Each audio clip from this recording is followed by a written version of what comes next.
Friday. It's Joe and Shane and Carl. What's up, everybody? Hello. Welcome in. Hello, Carl. Hello, Joe. What's up going on, Shane? Happy Friday. Joe. Shane, are you on your cruise? Are you in Bermuda? I have a friend that's there in Bermuda. Her name is Sasha. If you see her, say hey. Yeah. Wait, Shane's on a cruise? Yeah, he was going on a cruise sometime. Going to be gone all week. Nice. He his wife to Bermuda for a vacation, so he's. Oh, No, it got canceled. Oh, no. No, it sucks. Oh. No, it got canceled. Oh, Due to tropical storms. There you go. wait. Where was the cruise at, Shane? Bermuda. Was it out of Virginia? My friend's on. But still, them hurricanes are turning north right there. They're turning north. But they're doing it at Bermuda. That might be just being a little bit overly cautious. Maybe. Because those are going north, man. Yeah. But it's doing it at Bermuda. That's where they keep saying it turns north. Oh, it left. Oh, okay. Yeah. Oh, okay. And they're going north, and he was going to leave out of Baltimore, so he'd be running out there. He'd about be following them down. Yeah, what's her name? Ophelia is in Baltimore. That's what's causing all that. Yeah. Oh, well, I hate that. And Shane, did you see that fish? Lindy have figured out how many fish. I'm not going to say exactly how much we have, but we have over 95 inches right now. With 7 or 5? Hey, Brother Mark. Well, that's taking away the largest and the smallest. That's with the 5. That's 5. Taking away the largest and the smallest, we have 95. Over 95. Over 95 right now, Shane. So, and that's like I said, first week, and we're just now starting to cull.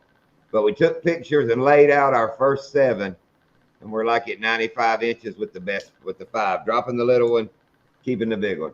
That's cool, Joe. We've been wanting to go on a cruise, but we can't go anywhere just yet because of her. And Shane, did you see that short I put out? That started out 6:14, and my picture says 6:13, and the video says 6:12 or the short. But man, that thing was.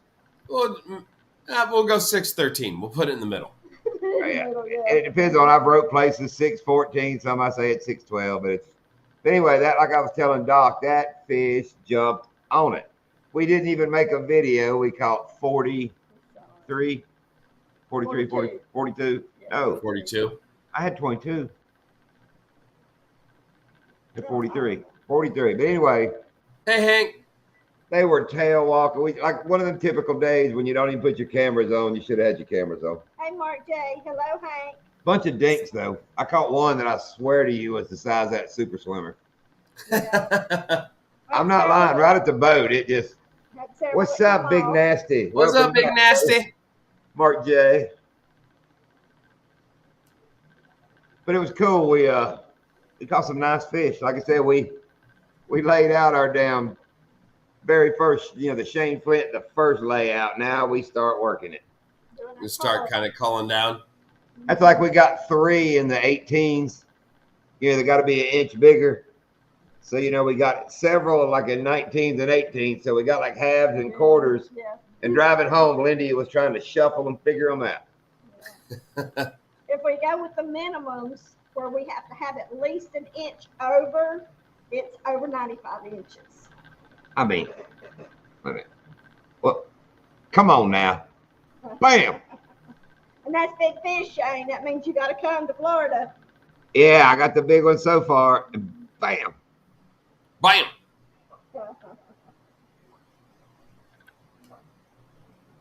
I don't, Joe. Click, click. I don't. Click, click, Joe. Click, click, Joe. Don't hear click, click, Joe. Click, click, click. Maybe Amanda's in the room. Yeah, maybe it's Amanda and she's speaking that damn Aborigines.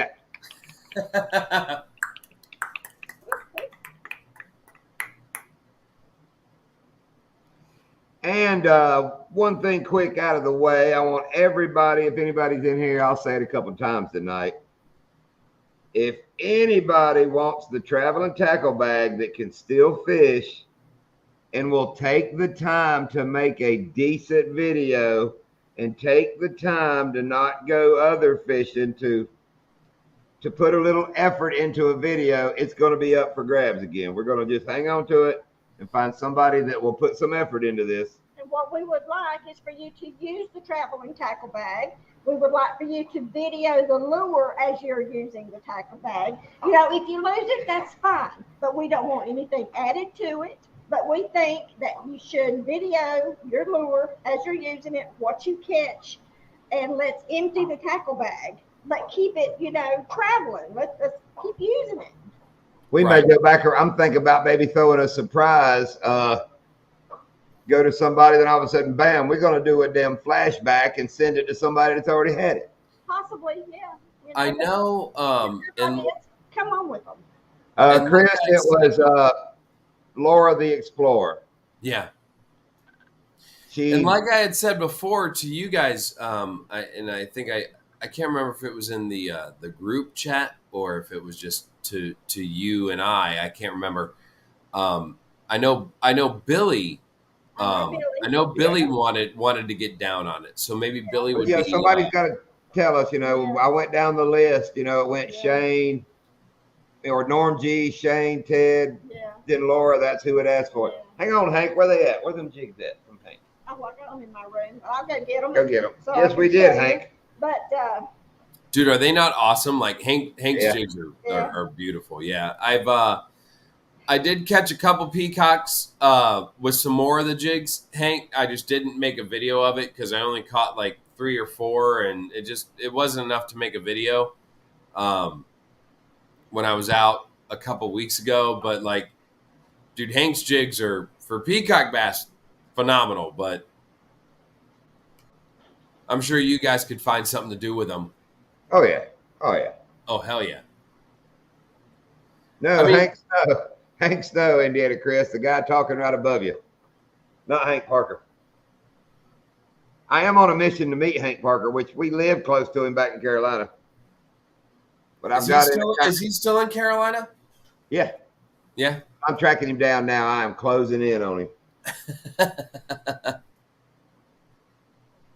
You know, I already got rolling, so now if I can get Hank.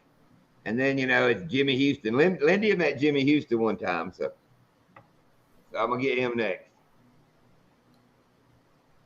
Yeah, later on around 8:30, and I told you, John, I've got Corey Nowakowski coming on. Very cool. He's the IGFA all-tackle world record holder for Bullseye Snakehead. And, you know, 15-pound, 8 ounce. Roland made an appearance, remember, on our live for a few moments, but this is probably our first world record holder. Mm-hmm. We've had a few people up that, you know, have warrants and stuff, but I think this is the first record holder. Yeah, no, this will be our first IGFA world record holder on the show. Kind of cool. I'm looking forward to that. Hopefully you can get on. I sent him everything, so hopefully you can get on here in just a little bit, around 8:30. And if anyone remembers, he's the guy that left the card on our truck. Yes. Joe said he's only got his PB snakehead beat by 9 pounds. Before we start showing Hank's jigs, we go to Donkeyland yesterday. Don't start yet. We're driving to Donkeyland, and remember, you've seen how the canal's been, right? Yeah. Is that any better? Okay. Wait a minute. We went to Jackson the other day, and we stopped at Griffith's Cafe for breakfast. They started serving breakfast on Saturday mornings. Nice.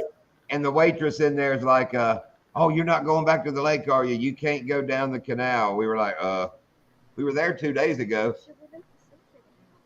Yeah, ain't nobody here go over there. Yeah. But anyway, we're like, we can handle it. You know, I carry that long brush on a handle. Yeah, when it clogs you up, you stop, you clean it. She told us a story. Some guy that had his gator tags blew his motor up out there. He's mad at FWC, and me and Lindy laughed, you know. So the rest of that day, anything that went on, we would go, I'm blaming FWC, you know, and that got to be our joke about it's FWC's fault, you know. Hit a mud puddle in the road, you know, God dang, FWC needs to come fix it. Damn FWC. Mine too, Chris. So that got to be the joke, you know. So yesterday morning, we decided we're going to Donkeyland. Well, we're about halfway there, and I'm thinking, the whole time I'm going fishing, I'm thinking, do I have everything? Is the boat, I'm constantly thinking all this. I remember that I took my brush out of the boat and used it to scrub the carpet in the pontoon because I'm getting it ready for crappie season. Oh, okay. I told Lindy, I was like, shit, I don't have my brush. So we're going out Okeechobee. She goes, you can stop at the Mexican grocery store up here. Now, this is like 5:30 in the morning. There ain't a lot of things open. Mexican grocery store is open and packed. I'm like, no, I ain't going to deal with that this morning. So we go on. I thought about going into the Pilot truck stop and figured they had some kind of brush for a truck. Anything. It could have been the new one, right? The new one that they built right over there. Yeah. But I said, no, I ain't going to do that. So I decided I was going to cut me a palm frond, cut the leaves back to where they're only a few inches, around the end of the Yeah, around the edge. Yeah, yeah. That's all while we're driving there, I said, I'm going to chunk it in the boat. Figured I ain't spending nothing. I got a good brush at home. We'll be going. We pull up to the boat ramp, and that freaking canal is clean as a whistle. I fixed it. Okay. They had brought something and drug all the stuff up on the banks. I don't know how they did it. There wasn't no tracks from where, I've seen them bring the big backhoe arm thing and reach out in the canal and drag it up. And start dragging them out. Yeah, because you see it kind of pushed see up. Any, that bank along the dike is steep. I didn't see anywhere unless they had one they could sit in the road and reach way out there and drag it up. But yeah, it's clean as a whistle all the way. Well, it still stopped up kind of down at the end, but yeah, all that stuff was gone. Huh. Which, good and bad, that means the hordes are coming. Yep. They paved the road halfway. Yeah, I saw that in the last video that they finally finished that. It's sweet. I must say it's sweet. Now, do you ever think they'll finish it and go all the way down? Do you think they'll turned and went towards the loop way? 6 Mile Road. The 4 mile road. Yeah. The loop. Yeah. I think they're going that way. There's a farm down there where, you go pick your own blueberries or pick your own strawberries. We saw. So there's okay. Yeah, Shane, up to that fork halfway. We used to pass sod tractor trailers on the dirt road. Yep. The other morning we passed a full-blown closed-in rig. Didn't look like somebody who want to be driving that thing down that nasty road. So there's some kind of money, I think, around that corner, Yeah, the kids be carrying things for construction because, like you said, they're doing something down there. Oh, Shane, from the fork on, that's what's kind of funny. Yeah, I 100% agree, Shane. That's part of the adventure of that. People, all the part that's paved is the big open part, once it starts closing down. But it's just enough that somebody with their big $100,000 boat's going to be like, oh, man, this is gravy. Blah. And you get to the end of it, now as much rain as we've had, it goes from pavement to crap. I mean, it goes to crap. I bet it stays crap, too. All right, I hope they never do. They won't. I hope they never pave that, man. They're not going to pave it. There's not even a street light at that ramp. Come on, guys. Till you get at least a street light. Well, I don't know. There ain't a street light at Headwaters. Are there street lights at Headwaters? Yeah. I thought we noticed it was dark. No, there's street lights there. Oh, okay. Yeah. There's big money. Enough to pave. There's a cow at Donkeyland. Enough to pave a resident cow. About 8 miles of road in the middle of nowhere. That kind of money, Mark. Before we do the jig, somebody mentioned Doggyland. There is a live going on right now on one of them catfish channels. And I swear to you, they're talking about, I want to read it just so I got it right. And you'll know why when I read it. It's what up, Billy? Hey, Sunflower Billy. Give me a second. Billy, you want the traveling tackle bag? Make a video out of it? We know you've been hunting. We know you've been duck hunting. We know you've been alligator hunting. I know you've been busy. But the traveling tackle bag is coming back down south, and here's your opportunity. If you've got some free time and want to use it, it'd be great. Oh, they changed it. Damn it. It said let's talk about Donkeyland. Oh, yeah? Yeah, and I went in there. I wrote in the chat 2 hours before it went live. I know you ain't talking about our donkey land. Of course. Cool, Billy. Yep. We're supposed to be getting it back ASAP. So as soon as we do, I'll get up with you. Cool. We want to see a good video. We want to see Peacocks and snakeheads and yes, using the lures out of the bag. And neighbors' showing cats. us. Yeah. Neighbors' cats. All right, I'm going to show y'all some cool lures. Yeah, let's show some of these Hank Snow hair jigs. Yeah. Oh, that's a cool one. Oh, I know. There are some cool ones. Beautiful colors. Oh, I like the all red. Uh-huh. I got my blood open already. There's different kinds of heads with them too. Yep. I don't know if you can tell. Yeah, when Hank made mine, he sent like there was all different styles of heads with him. Oh, I like that one.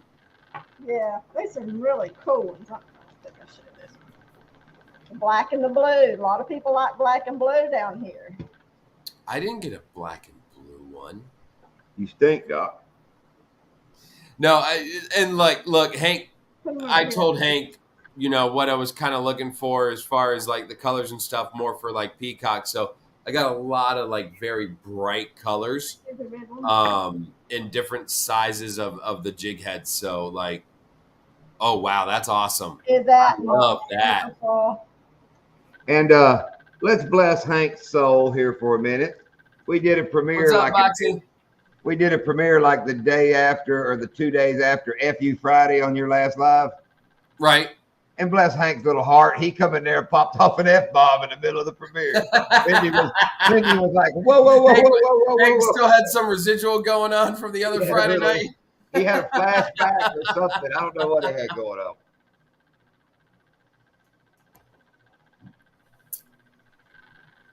See, now I got one of those too. Like I got a jig head like that, Miss Lindia, that Hank sent me. Yeah, that like just sets on like that's awesome. What's up, Creel? Creel. Stanley. Stanley. And Grant, don't put them back over here close. Okay, I'm just rebagging them. Don't get them off the bag. I don't know what to go in. I'm not. I'm putting them back in there. That's Oh, like see now that one with the white and the red. Yeah, a little crappy jig right there. How big is that one, Lindia? Is it fairly because that would be a hell of a snook jig. It's not that big. Compare it to No. one of these others. Well, I don't have it open. Compare it to that one. Oh, okay. Not, yeah. See, Still, there's I the mean, head. that'd still be a hell of a snook jig. Maybe an 1/8 ounce head, maybe. It's not a very big head. at Well, all. if Hank's in here, he might could tell you people. Okay, Hank. Hank, Tell him what size that is. tell me what size that is there, Hank. The small red one. I'm actually very, very happy with myself. Quarter ounce. I'm not having to put on my Quarter ounce. glasses to read the chat. I may be squinting, but I'm not having to put on my glasses to read the chat. I'm So I'm happy assuming with that's that. a 3/8. And that'll tell you, That's beautiful. Is that not beautiful? that'll That's tell a you, Hank, beer color. That's cool. Yeah. when I asked where the jigs were, when Lindia says, oh, I got those put up, that means to tell you that I'm not allowed to touch. I can fish with, but I'm not allowed to play I with, like to mess jig with. fish. I do. I like to jig fish. But Hank said that we ought to give some away. So we might. We'll give some away. We might. I don't know. I'm not giving any of mine away. I'm just telling you that right now. I'm not sure I am either. I really like them.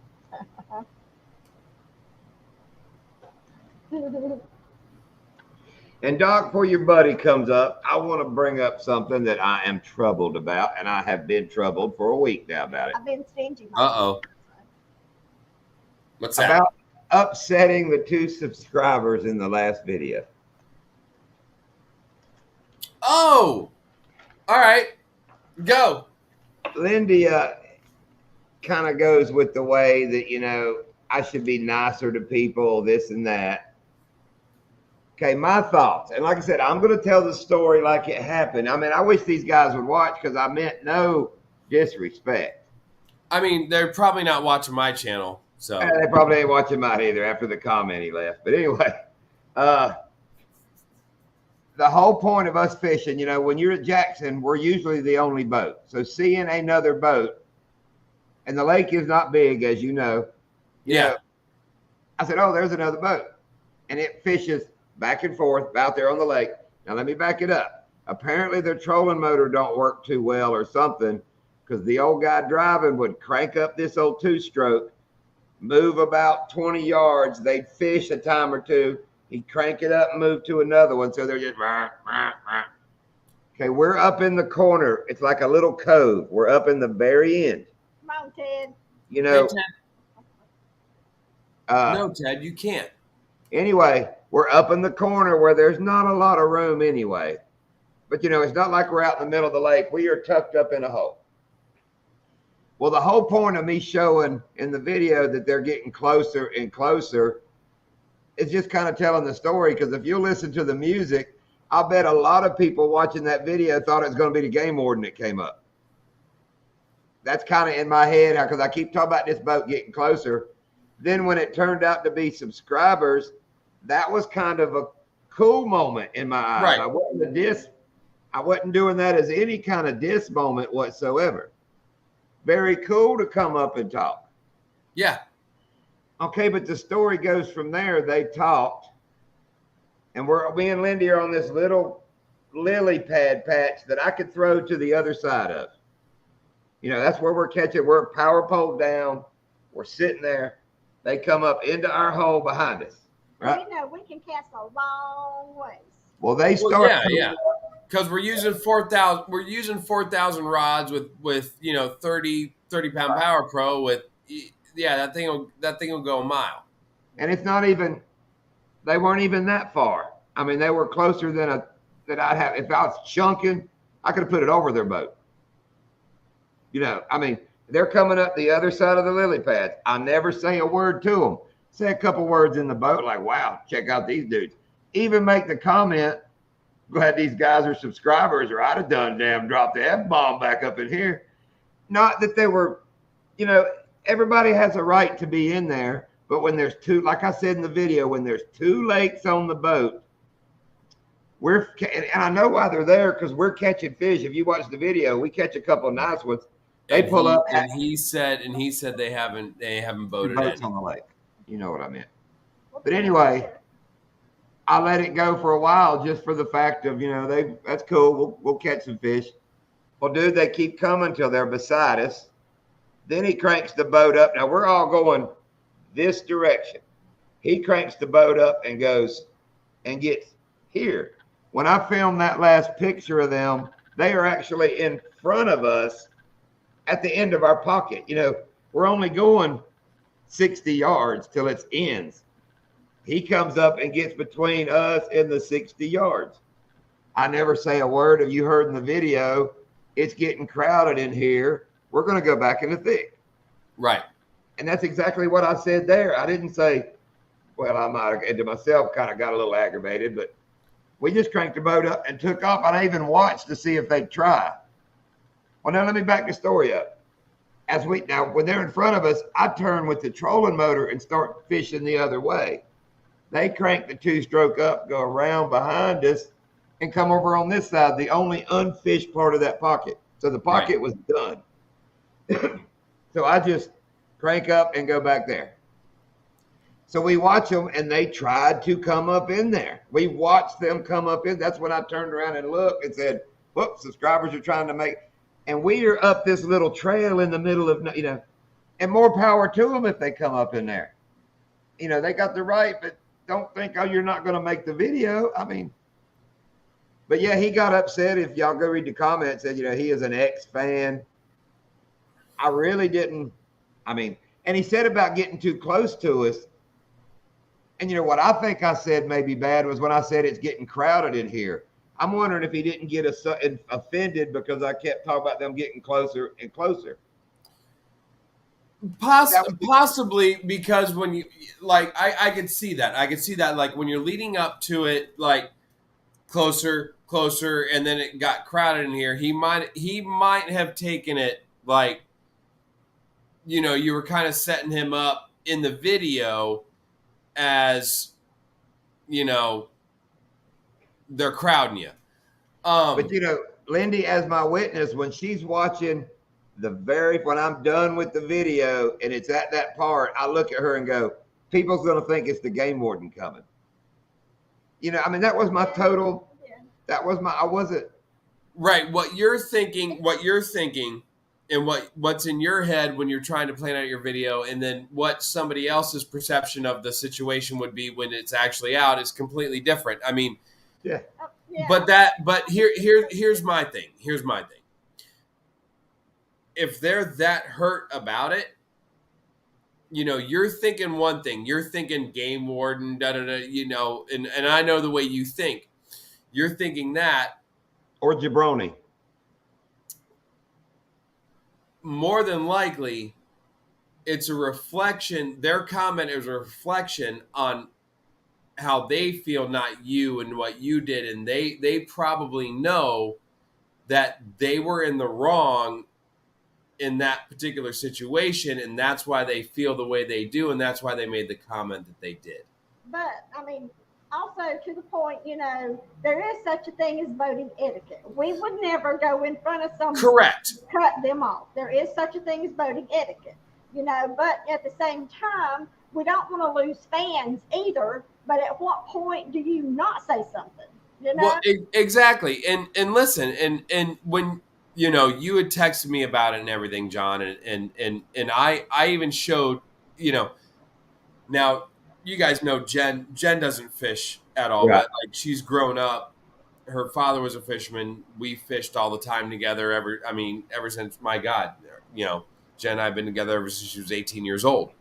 And I showed her what happened, and I said, now what do you think? And she goes, you don't do that. She's like, you don't go in front of somebody. She even knows. And she's not you, Lindia. She's not out on the water all the time. She's like, no, she's like, you don't do that. And there's a couple fish in the video where you plainly see them in the background, and I don't put the big arrow like, see, they're still here. You just see them in the background. Right. Following around is cool. Being a fan is cool. But when you go in front of somebody, when you go in front, not cool. Because I remember the very first time I ever went fishing with you guys, and that sumbitch shiner fisherman cut us off. Yes. And all three of us came up out the damn boat at that dumb sumbitch. Circle around us. Yes. Yep. That was very, very unetiquette. But very. And that's what brought up the whole thing about us us being armed on the boat. Yeah. Well, I remember that clearly, that dumb summit. He came right across the front of us. Like, literally, you and I had lines out. We had lines out, and that summit came across us. Not across them. You don't go across the front of somebody. I'm sorry, you Shane, don't. They could come fish behind me. Etiquette. Yeah. They could come fish behind us anytime they want to, Shane. Like I said, up beside us. And, they caught a fish up in front of us that we stopped fishing and watched him catch the fish. And was, glad you're good fish. This was right before they made the hard left, which, we were done. It cut us. And you can plainly see that we're going. It ain't like we're in the middle of the lake. We are at the end of this cove. There's not 60 yards to the solid lily wall. And you can see how far we cast. They could see our casts. They were watching, and it was cool at first. Sit there and watch me catch fish. I'll sit here and bust their butts right in front of you. But don't try to come snake me because I'm catching fish. And then don't get butt hurt because I say, well, I'm getting crowded. And I literally meant it was dude, that's a little bitty pocket. He done fished on that side of us. He done went to that side of us. We're done. So we're done. We taught them boating etiquette. We don't mean to. Right, it's boating etiquette. But there is etiquette. You know what? I think we need to ask another captain, because we've got our special guest in the basement ready to come on, and I'd love to hear his opinion on this. Like I said, guys, we got a special guest tonight. This is Corey Nowakowski. He is the IGFA all-tackle world record holder for Snakehead, Bullseye Snakehead, with a 15-pound, 8-ounce. And I'd love to get his opinion on this too if he's been listening. If not, we'll fill him in. But Corey, welcome to the show, man. Here, I'll How you doing? Nice to meet you. How are you? Good, man. How you doing? Good. I'm doing real good. How are all you doing? We're doing great. I don't think I've Awesome. ever met a world record holder before. Yeah. I've had it quite a few times. It's cool to have. That's for sure. It's Right, very, because you've actually said it. You've actually said it multiple times, right? yeah. I've done it 8 times. Same thing or different things? For the same all tackle, and then I have one as a length record as well for the Snakeheads. So, that's mostly for the same species though. Well, Okay. But are you getting in on the ground floor of that? I mean, catching snakeheads, did you beat a record that was old or a new record? So originally when I first beat it, it was from Thailand, the record. It was 11.5 pounds. Wow. Back in 2012. And then the first one was 12 pounds. And then I just kept beating it because at that point in time, there wasn't really a lot of people fishing for them then. Right. They weren't as, popular as they are now, as all of the exotic species that we have down here. But Yeah. but it just grew, and then I had somebody actually beat it like 5 years ago, and I beat it again 3 years ago, so for the 8th time. So That's cool. Yeah, that's cool. so it was, it's my favorite fish to catch down here. They're a pile of fun. All And top. that's It's great. a top water fish, so that's one of the Yeah. great things about them. That's all I fish is topwater. And that's not the same snakehead as like they have in Virginia, right? Yeah, it's a different species. Right. Yeah, that's the northern up there, which I haven't caught. I've caught the giants in Malaysia. I've been to Malaysia and done that, but Wow. done the northern. So It seems like Now, that's where I first saw snakehead fishing was like people in Virginia were catching them. Years ago, it seemed like that's where I Yeah. first saw people Yeah. targeting snakeheads. yeah, that's where it was really that's where it gained the popularity, or the hoopla that the whole media thing started with it. That's really where it started, was Virginia and Maryland. Here it was kind of like a afterthought, Right. compared to that up there. So yeah, interesting. Always a controversial fish to always start something. Yeah. When It's just like catching a how boat. big was the biggest one you caught in Malaysia, Corey? 17 pounds. Wow.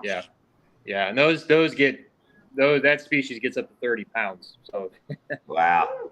but still, the guys told me there. They said that's a trophy fish for Malaysia. Still, that's a hell of a fish, especially for That's your first cool. time being over there. Yeah. So That's wild. Just going to Malaysia or something. Yeah, well, I've watched that one show that does river monsters. Yeah, that dude, he goes Yeah. everywhere. Oh, Jeremy Jeremy Wade. Jeremy Wade, yeah. Yeah. That Yeah. just shows he's got enough money to do that. Somebody's paying that bill. Yeah. You got that right.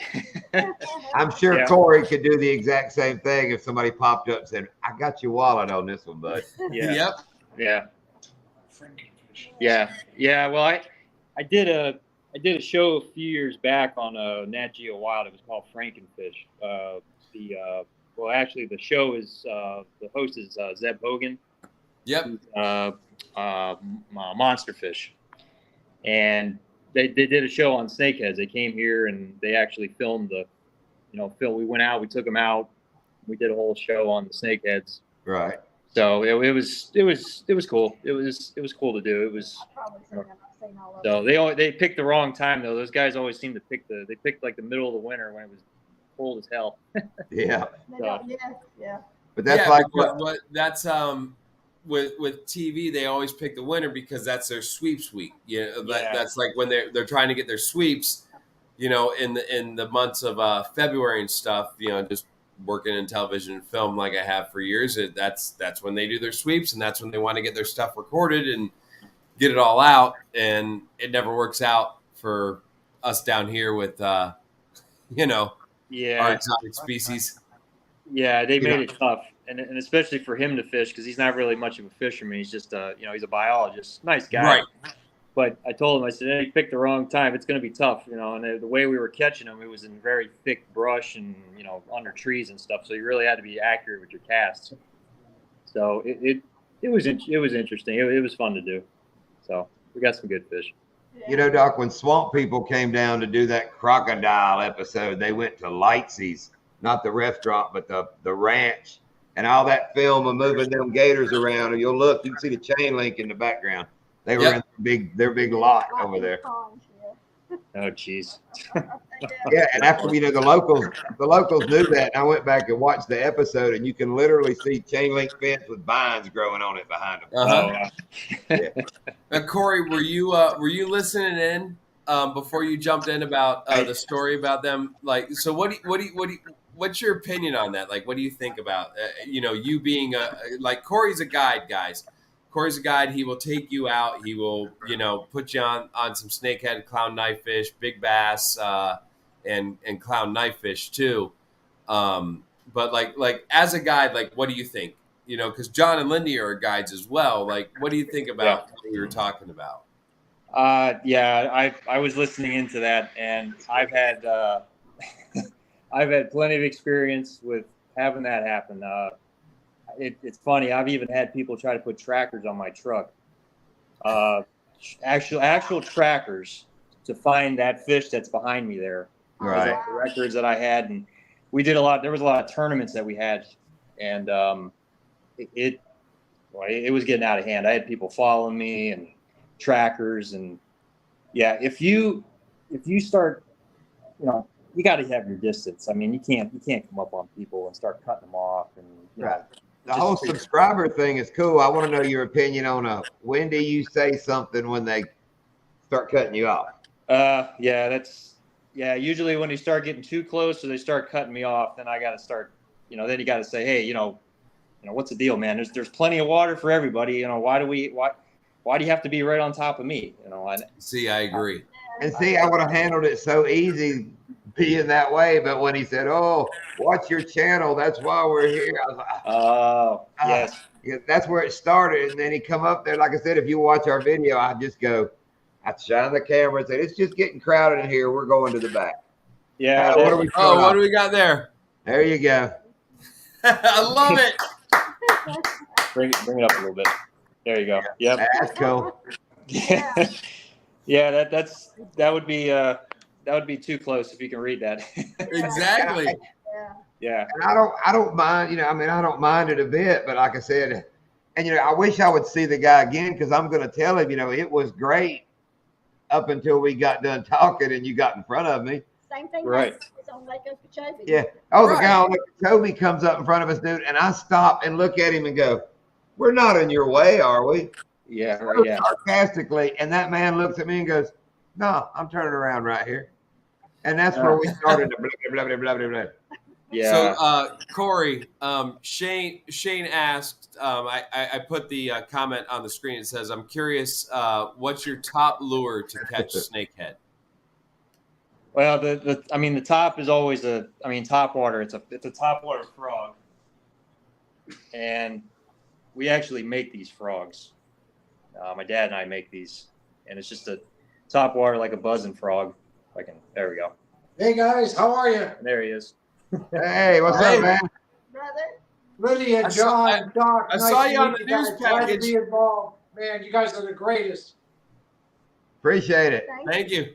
Y'all doing good too. Doc, Steve, put up Steve. Steve. Bruiser Baits. That's Steve, president of Bruiser Baits and Bass Addiction Gear. Mr. Steve, I Doc. got a question for you. He needs You one of got those the shirts, Corey. What's that?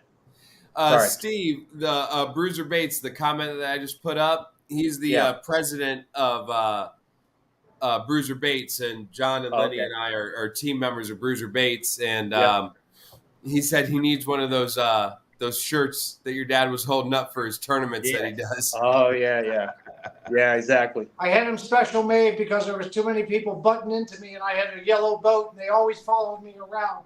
That's So I right. had a shirt made. What was your question? Yeah, didn't your father have a question? Yeah. Yes, I did. On those Bruiser Baits, the super big ones, the super swimmers. Plus, Do you still make those? Because I caught a pile of snakeheads on those super big. Oh, yeah. Yeah, the Super Swimmer Plus. Yes, Super that's what I Swimmer want. Plus. Yes. Yep. it does. I got to get a hold of you, and I got to get those because, man, we caught up piles of giant snakeheads on those things. Let us know. We'll get you guys some. Yeah, I'm Bruiser made I'm sure Steve would be happy to get some. And I'm not trying to speak for you, buddy, but you know. And I'm gonna cut Doc off quicker. SWC 20 will get you 20% off your order. Super deal, because I'd like them. I can't find them anywhere. I used to find them at a certain place up in Okeechobee, and they don't carry them anymore. So I want to find them because those things do work. And he injects them himself. Yeah, and we live in Okeechobee. I don't know if y'all know that. Me and Lindy live in Okeechobee. Yeah, Steve, Steve, do you mind? I'll put Corey in touch with you, if that's cool, Steve. That way you guys can talk and see what they need. Is that cool? Yeah, that's. Yes, please make that happen because I'd like to use those. Those things work very good. Yeah. And Corey, Lindy do. runs our crappie charters here when the crappie start spawning specs. We run a big pontoon boat, run 15 rods, with the poles. You and your pop's gonna have to come up and go out with us one day. Yeah, for sure. I want to do that. I've been trying to get a hold of you guys. That's why we left the card on your truck because we've been trying to get in touch with you guys. Yeah. We'll be in Donkeyland on the 13th, the 14th, the 15th, and the 16th. And then we're going all the way up there on Thanksgiving. We're spending 12 days up there at Donkeyland cool. and the stick march and stuff. So we'll be up there. We'll try to get a hold of you guys. Yeah, we went to Donkeyland yesterday and caught 43. Wow, unbelievable. Yeah, biggest one was 614 was the weight. Sweet. I thought we were going with 613. I got a picture with 612, 613, 614. So if I wasn't talking to a world record holder, I might have said 613. But there you go. Because I do have. I love it. But you guys do a great job on those boats, man. I'll tell you, you work hard. You're dedicated. I love it. Yeah. I love the dedication. Definitely do. It's hard work. It is. Yeah, people say, "Oh, we got it made," and I mean, what was it? Week before last, we caught 207 in 3 trips to Lake Jackson. That's a lot of work. Jackson, yeah. Exactly. No, it's not. But you know what? I'll tell you, that's what it's all about. Time on the water. Yeah. Right. Yeah. 100%. Plus having the right baits to use. Right. Yeah. Exactly. Plug 'em, baby. Exactly. That's what I tell people with my charters. We fish I fish all those small lakes. Stick Marsh, Headwaters, Kenansville, Garcia, Jackson, and I tell these folks, we know pretty much where they're biting and when. I mean, if you'll watch that video, a couple Roland calls me to see how they're biting at Kenansville. Yep. Yeah, I did. When you got Roland calling you to ask you about a lake, you know a lake pretty darn well. Yeah, exactly. And I'll tell you something. We watch you guys every week. Just to get the updates. We appreciate that.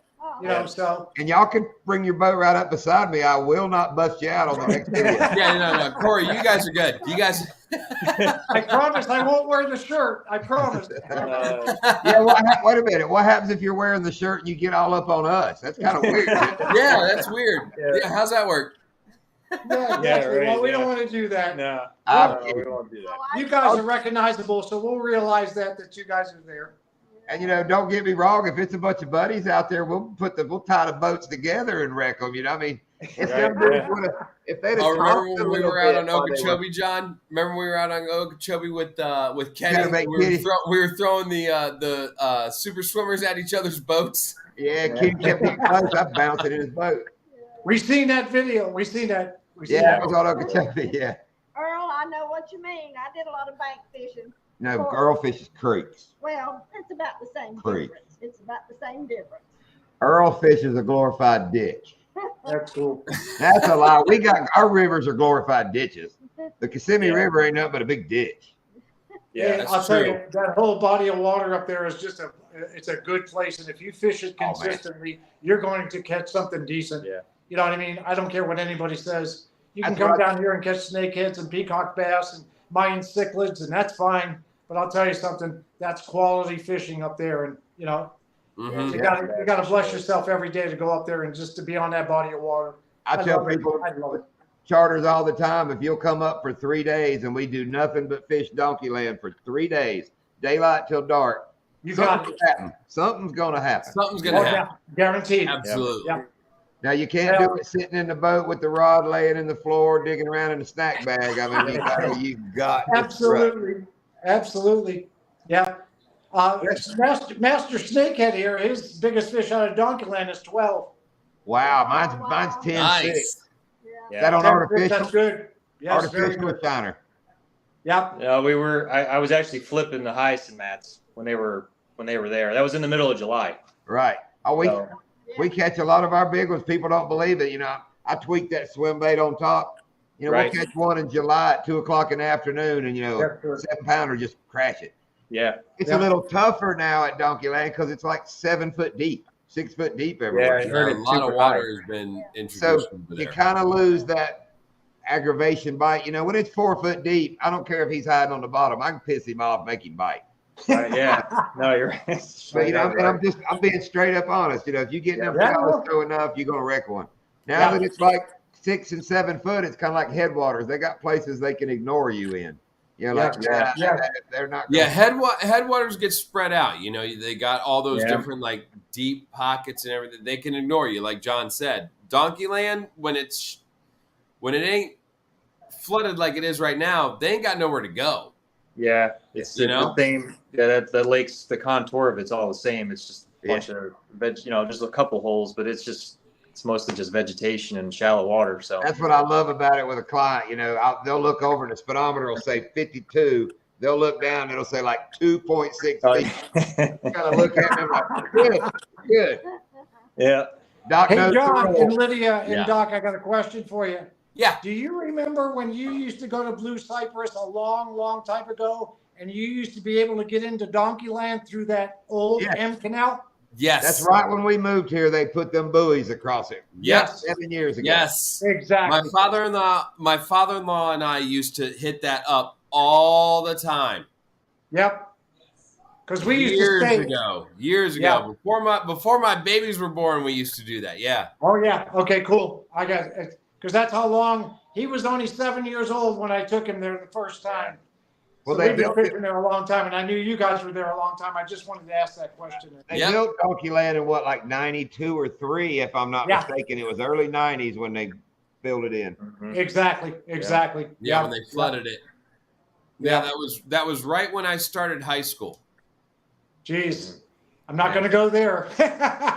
And another I'm not weird gonna go there. thing, Donkeyland is slap full of tilapia. We have not Oh, seen yeah. one at Jackson, and they're like 4 or 5 miles apart. Yeah, it's Wonder why weird. there's none at Jackson. Yeah, Yeah, it's it's strange. weird. It's Yeah, really we weird. have- how that- I mean, and now 2/3 of Jackson is under, what do you call them? Mother-in-law tongue is what we call it. The arrowhead lily pads that grow above the water. Oh yeah. Oh, they come They out. call Yeah. it elephant ears or something like that. Whatever, but yeah. Shape of them, yeah. You know, now they got a lot of room under there, but we would see one out and about. Donkeyland now, you can't go anywhere without spooking tilapias. They're overrun in there. Oh jeez. Yeah. Yeah. Except when I take my buddy Batty, the one that comes up pig hunting. Every Okay. year I take him out there with a couple gigs, Yeah, and exactly. he ain't got to stick one yet. It's gonna happen eventually. I think it's Well, he comes when it's deep water, muddy water. So I swear he'll leave and it'll clear out, and they'll be bumping into the boat going through there. Oh jeez. Jeez. Yeah. But y'all, anybody watching the video knows Batty. He's not the quietest person. He's not the quietest person in general. No. No. We know who he is. Yep. We watch all the time. And he does. He's got 2 volume buttons, one on each wrist, and they're both on 11. Right. These go to 11. What's that from Spinal Tap, isn't it? Where Spinal the Tap, movie yeah. Spinal Tap. Yeah. Yeah. Yeah. That's too sweet. Well, let's get back to snakeheads. I want to learn more about snakeheads. Yeah. Yeah. I actually want to hear. I actually want to hear the story about when you caught the 15-8. Oh, so when it's funny that when that happened that day, God, I caught quite a few fish that day. It was on a Sunday, and I was actually heading home. I didn't really catch anything of size that day, and I said, let me go. It was raining like hell. It was lightning and thunder and crazy. And I said, well, let me see if I can hit a spot on the way home. And there's one little spot where I go that it's got in the city of North Lauderdale, and you can walk the bank. And I caught giants there doing that before. You go at the end of the day and you bang out a giant fish. One fish usually, but hey, it's the one you want. Right. What do they like? What kind of habitat do they like? So they're very similar to bass, but what they like to do that's a little bit more different than bass is they'll go into very heavy cover, but they'll go in like a foot of water. Yeah. And I mean, they'll go in even less than a foot of water because they got that sleek body, that long sleek body. They can get into holes. Like they like the Placo holes, the armor catfish. Yeah. They'll go up into those holes and they'll just sit there with their head sticking out, just waiting for something to come by, or they'll bury themselves up in the weeds, under trees, brush, any sort of down trees.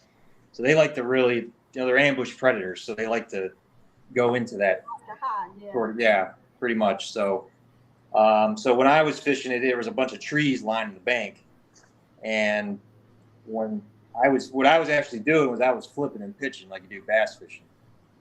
So when that was going on, I was flipping and I got thumped and I set the hook and that thing was just going nuts. I mean, it was pull and drag. I mean, lock drag. I'm sure. I mean, and the reel I have has got like 26 pounds of drag on it.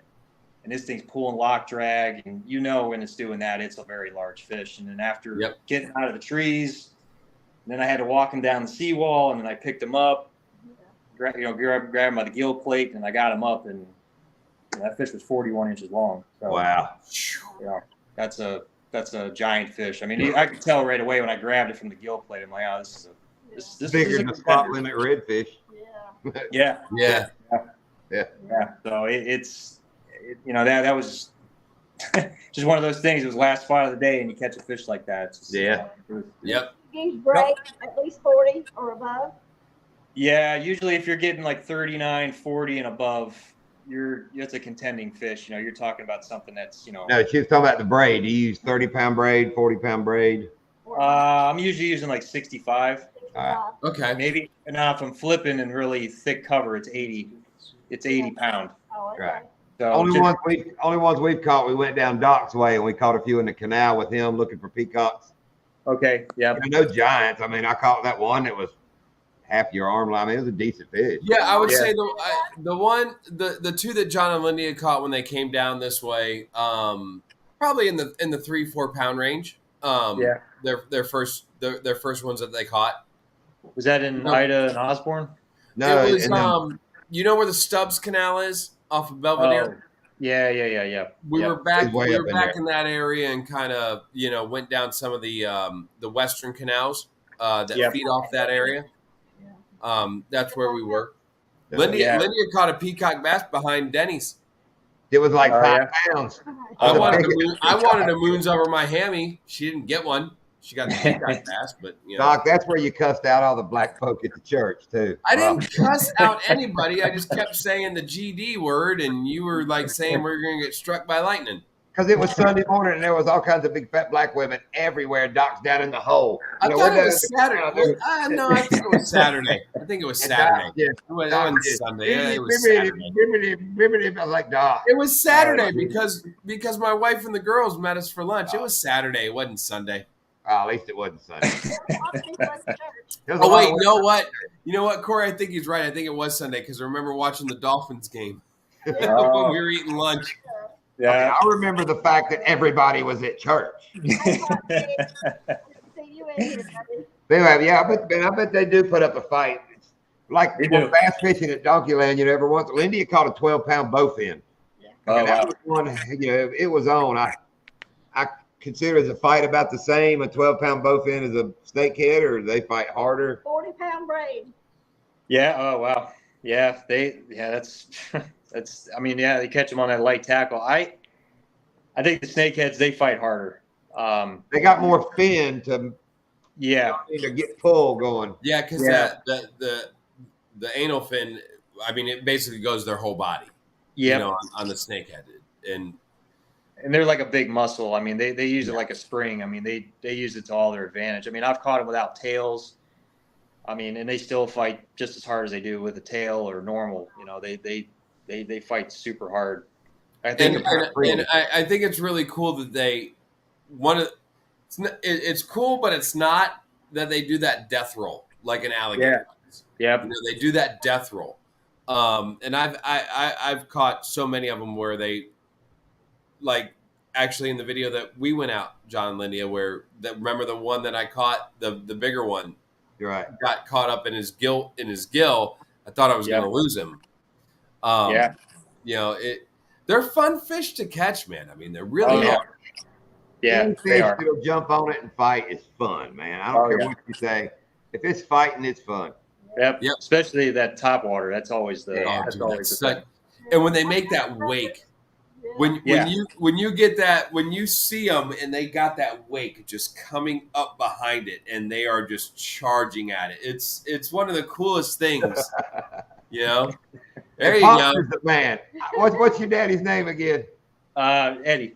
Eddie. Me and you will get along great, Eddie. John, I'm telling you right now. Oh my God, Corey! Yeah, if if all of us ever went out fishing, oh my God, that'd be a hoot. I want to do that, and that's what I wanted to invite you guys. Oh, we'll be there one of them days.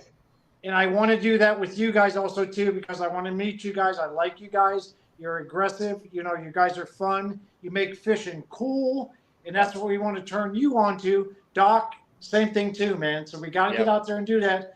We'll do it. Oh, I'm down. If you want to catch some big snakeheads, I'll tell you something. Come on down, man. This thing's a monster. And then we're going to cook you dinner for it too. Oh. And you know, oh yeah, no. If we're gonna eat some snakehead, I want a new recipe because I normally just kind of fry them up and stuff. And like, listen, my girls, my young ones, they normally don't eat fish, and I fry them up. They love the snakehead that I catch, so I'm always willing to try a new recipe. We've made them in chili. Yeah. We've made them in salads. We made them in tacos. We've been doing this since 2005, so we've experimented a lot. We haven't grown 3 ears and 4 eyes, but still, it's a solid fish. It's really good. Yeah. It's really good. It is good though. I mean, I'm not talking with a stutter or anything. I didn't develop like a limp or if we made it through, but if we made it through the 80s, a snakehead ain't nothing compared to the 80s. I mean, we're good. Oh yeah, no doubt. Through the 80s. Yeah, me and Pop know what I'm talking about. If we roll through the 80s and come out all right, we're good. Yeah, exactly. Hey, there's nothing that beats a speck, but I'll tell you that snakehead's pretty close. I don't know about ain't nothing beats a speck. No, there ain't nothing. I have several clients that come down for like a week and go out with 5 different guides. You know, while they're here, take me twice, and I'll definitely get the peacock and the snakehead calls. I know where to send them now. I'll definitely send them your way. Exactly. Yeah, that'd be very appreciated. Yeah. Go ahead. I'm sorry. I've got Corey's website up on the banner right now, and I also got the link in the description below to book Corey if you guys ever want to come down and hook up with Corey. I'm thinking Mr. Steve. If you remember, he came up for 5 days and went with me one day, rolling the next, a shopper guide at Kenansville. I mean, he hit every guide around. But he told me, he said, you ought to feel lucky. You're the only one I did twice. I was like, sweet. Yeah, exactly. Yeah, no doubt. No doubt. That's cool. That's very cool. And our guy, Coach will be here in 2 weeks? Perfect. You know, Coach comes 4 or 5 times a year for 4 days. Coach is the man. Eddie, have you seen Coach on John's videos? He's a trip. He is great. And he's a fun guy. So it's cool. Mark, you'll eat anything. Mark, you eat beaver and stuff. Nutria. My little one wants to come say hi. Oh, well, it's the cutie. And let me prepare Corey and Eddie. We have a lot of trappers in here, so when they're talking about beavers and all that, they're literally talking about beavers and. Yeah, I got you. I understand. But took me the longest. I'd like to talk to you personally, myself about what we do and stuff like that. Yes, sir. Yeah. So if I can, we'll talk in the next couple of days, please. Yes. I And, enjoy your show, and it's cool. You guys are cool, man. Well, we like you guys. I was gonna say about the trappers. It took me like months for my 6th grade humor to get over half of that. Be able to. Oh yeah, no, John. We used to have such a hard time, John and I. Yeah. Hey, it's all right. You know what? I'll tell you, we're doing the same thing, and everything's good. And as long as you can keep smiling and doing that, just like Lydia says, fishing is fun. Fishing's fun, and Florida is great. Exactly, man. Wait a minute, Mark has caught his own trip. I'm trying to highlight Doc stuff. What? What Steve Buck's said. here. What's up, Uncle Buck? Oh, geez. I can't see it. It's too small. I'm getting too old. Yeah, Mark grazes on his own food plots and stuff. I don't doubt that a bit. Avery, say hi to Mr. Steve from Bruiser Baits. That's all you give him? That's all you give him? Come on, say hi. Wow. There you go. Wow. I'm a demon. You're a demon? You're my demon. Yes, you are, dear. All right, you ready to go, Megan? How about peacocks? You apparently catch peacocks as well. Yeah, I catch peacocks. I actually do a lot of the clown knife fish. That's on my list. Yeah, I actually catch a lot of them on artificial. Actually. Yep. So I almost caught one with Doc on artificial. It came up for that swimmer. I mean, I could see it coming straight up, but it almost got there and almost did a back right. It disappeared. I'm like, oh, it was right there. Oh, you talking about the clown knife? Yeah. I mean, it was coming. But I already had it in the boat before it ever got to my bait. I was Now, going, Corey, oh. With the clown knife, do you find that the slower presentation on the artificials works for them better? Yeah. It's almost to the point where you use like a pause. I mean, they hit it actually when it's not moving more than anything. Yeah, like a pointer or an X-Wrap or even a swim bait, like the swimmer. If you have it like on a head, like you do like redfish or something, it's on that pause though. Or if you're using like the swimmer, it's on the drop. On the drop. Yeah. Now, my father-in-law, the first time I ever saw one caught on it, for me, my father-in-law threw out a rattle trap. Yeah. And I mean, he was just rolling it, and it nailed it. Yep. But like everything I've ever seen since, it's just like it's that slow. I mean, he was ripping the rattle trap, but everything I've ever seen since then has been like that slow. I don't know. He just got lucky that one day. Yeah, they will hit it moving too as that happened, and it just seems like the more consistent bite is when it's not moving. Right. I use a weightless with the big jerk, the Bruiser bait and big jerk, and that's when I catch my bigger bass too. Is the slower. Yep. Slower and lower. Yep. Yeah, they just and because you'll see, I mean, as you know, you'll see them rolling around. You'll see tons of them, and then trying to get them to hit sometimes. That's why I always tell everybody, you got to have a lot of patience with those things because I have a lot of patience. Yeah, I got a question. Yeah, Lindia does. Lindia has the patience. John and I are a little bit more like the faster twitch. Like we want things to happen like now. Yep. Lindia, what size hook do you use on that Bruiser bait that you use? You catch 3/0 or 4/0 on the weightless. Is it a wide gap or is it just a regular EWG? EWG? Okay, cool. It's a worm hook. Yeah. Okay, that's good. Yeah. Okay, I was just curious because you hook them on every cast. I go out there and I throw the same thing. It's like I catch 2 out of 12. So, Yeah. But that's good. You're consistent on that. I was just curious on how you hook that.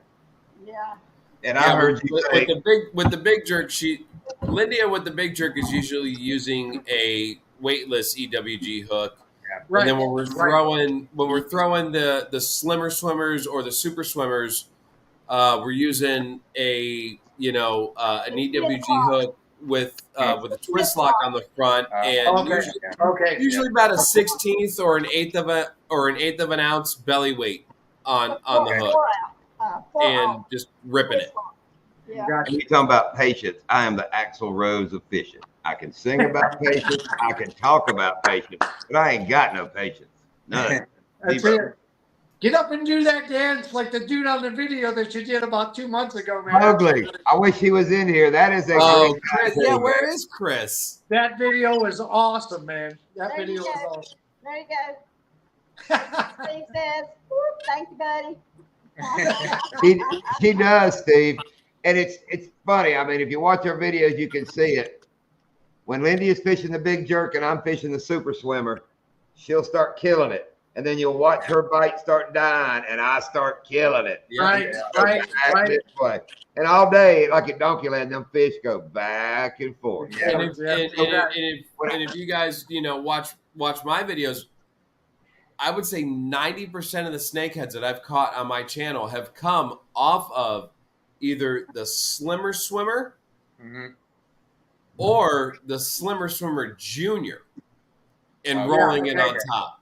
Yeah. And I mean, I've caught them on the Kickin' Frog from Bruiser Baits, which is just like the frog that you showed earlier. Yeah, it looks a lot like his frog, doesn't it? Yeah. And I like, yeah, it does. And I like using the Slimmer Swimmer and the Super Swimmer because when I see in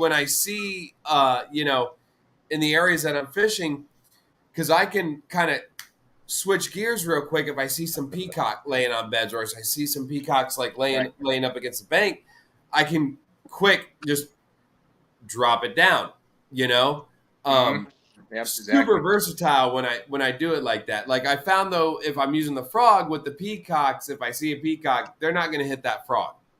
Yeah, and if they do, they usually swipe it. They never actually or they'll just blow the water at it like they normally do.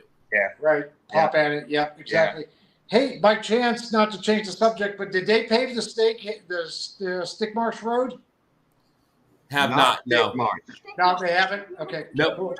When we come out of there. Headwaters. Because I heard that was in the making. They were piling They're dirt talking up about it. They're talking about paving that. I've been seeing that, but they haven't yet. On the lake on that dike, remember they were putting that dirt across there. Hey, do you guys know that they're building a brand new Bass Pro Shops in Buckhead Ridge? Yes, they've been doing it for years. Okay, cool. Yeah, it's actually not a Bass. It's the Bass Pro Resort. It's a Yeah, resort. they're doing like a whole resort and everything. Yeah, it's supposed to. Right. Which is why we getting the crappie charters up, and Lindy got her captain's license and all, for Okeechobee. That's the Perfect. the whole plan. We're going to wrap the pontoon. She can roll up, hopefully, at the dock of these resorts, load people up, bam, right out there. Absolutely perfect. Yes, sir. Yes, Because like last year, we're catching them in our side of the boat ramp. We're launching up at Lock 7 and literally going just right out in front of the ramp. And it's crazy the money and all she had to spend and go through to take people probably 200 yards. Yeah. See, like at Which is Donkey a 6-person charter license? Yes. Yeah. Exactly. See, like Donkeyland, all those places, I don't need a captain's license. Water. Yep. But Okeechobee is a gray area. If you'll talk to one warden, he'll say you don't need it. You talk to another one, he'll say you need it. And now, Corey, you're like Lindy, a Coast Guard. Yeah. Yeah, I am Coast Guard approved. Yeah, I got it because insurance purposes and just just to have a break on it and stuff. But it's good to have anyways. Just and we got it because we're real people, and we want to do the right thing. Yeah. And you do a lot. You do a lot of charters down there in the Everglades too, right, Corey? Yeah, I do some. More of it's snakeheads. I mean, I offer it with the bass. I mean, because there's a reservoir here and a lot of the fishing that I do is out of John boats and stuff. I don't have anything fancy and anything because a lot of the places you catch these fish that I catch are using a smaller John boat. That's right. Yeah, got to get to those type of areas. I just try to do something different. That's the other reason too. There's way too many people down here that do the same thing. Just the same repetitive guides and stuff. But I do Everglades too. We got a reservoir down here. It's the A1 flow basin. That's one of the places that I go for bass fishing down here, and that's an amazing place. Just south of the lake, South Bay. Right. And that's an awesome place too. I've taken people out there too, and there's a lot of big fish out there too. So double digits and 8s and 9s. We've got a lot of those out there. So that's if there's water, man, there's an 8-pounder in it in Florida. Yeah, exactly. Yeah, there somewhere. I mean, there's canals that we fish right across the street from it, and you're catching, those type of fish too. So it's, Canals in our neighborhood. We live right on the canals here off of Okeechobee. And if it's funny, there'll be a big bass tournament. Everybody wants to come fish Okeechobee. Big bass tournament roll in. All the pros are in the canals right here behind the house. Yeah. You're like, wow.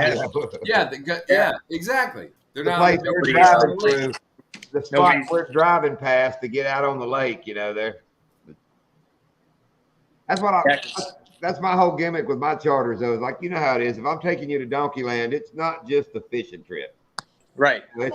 It's one of those you're not really sure if we're coming back from this. I mean, Yeah, exactly. Isn't that a great feeling, though? I mean, it's a great feeling. But if you look in the back of our truck, that's what I tell people. You can tell we fish these places. There's like hubs, bearings, an extra leaf spring.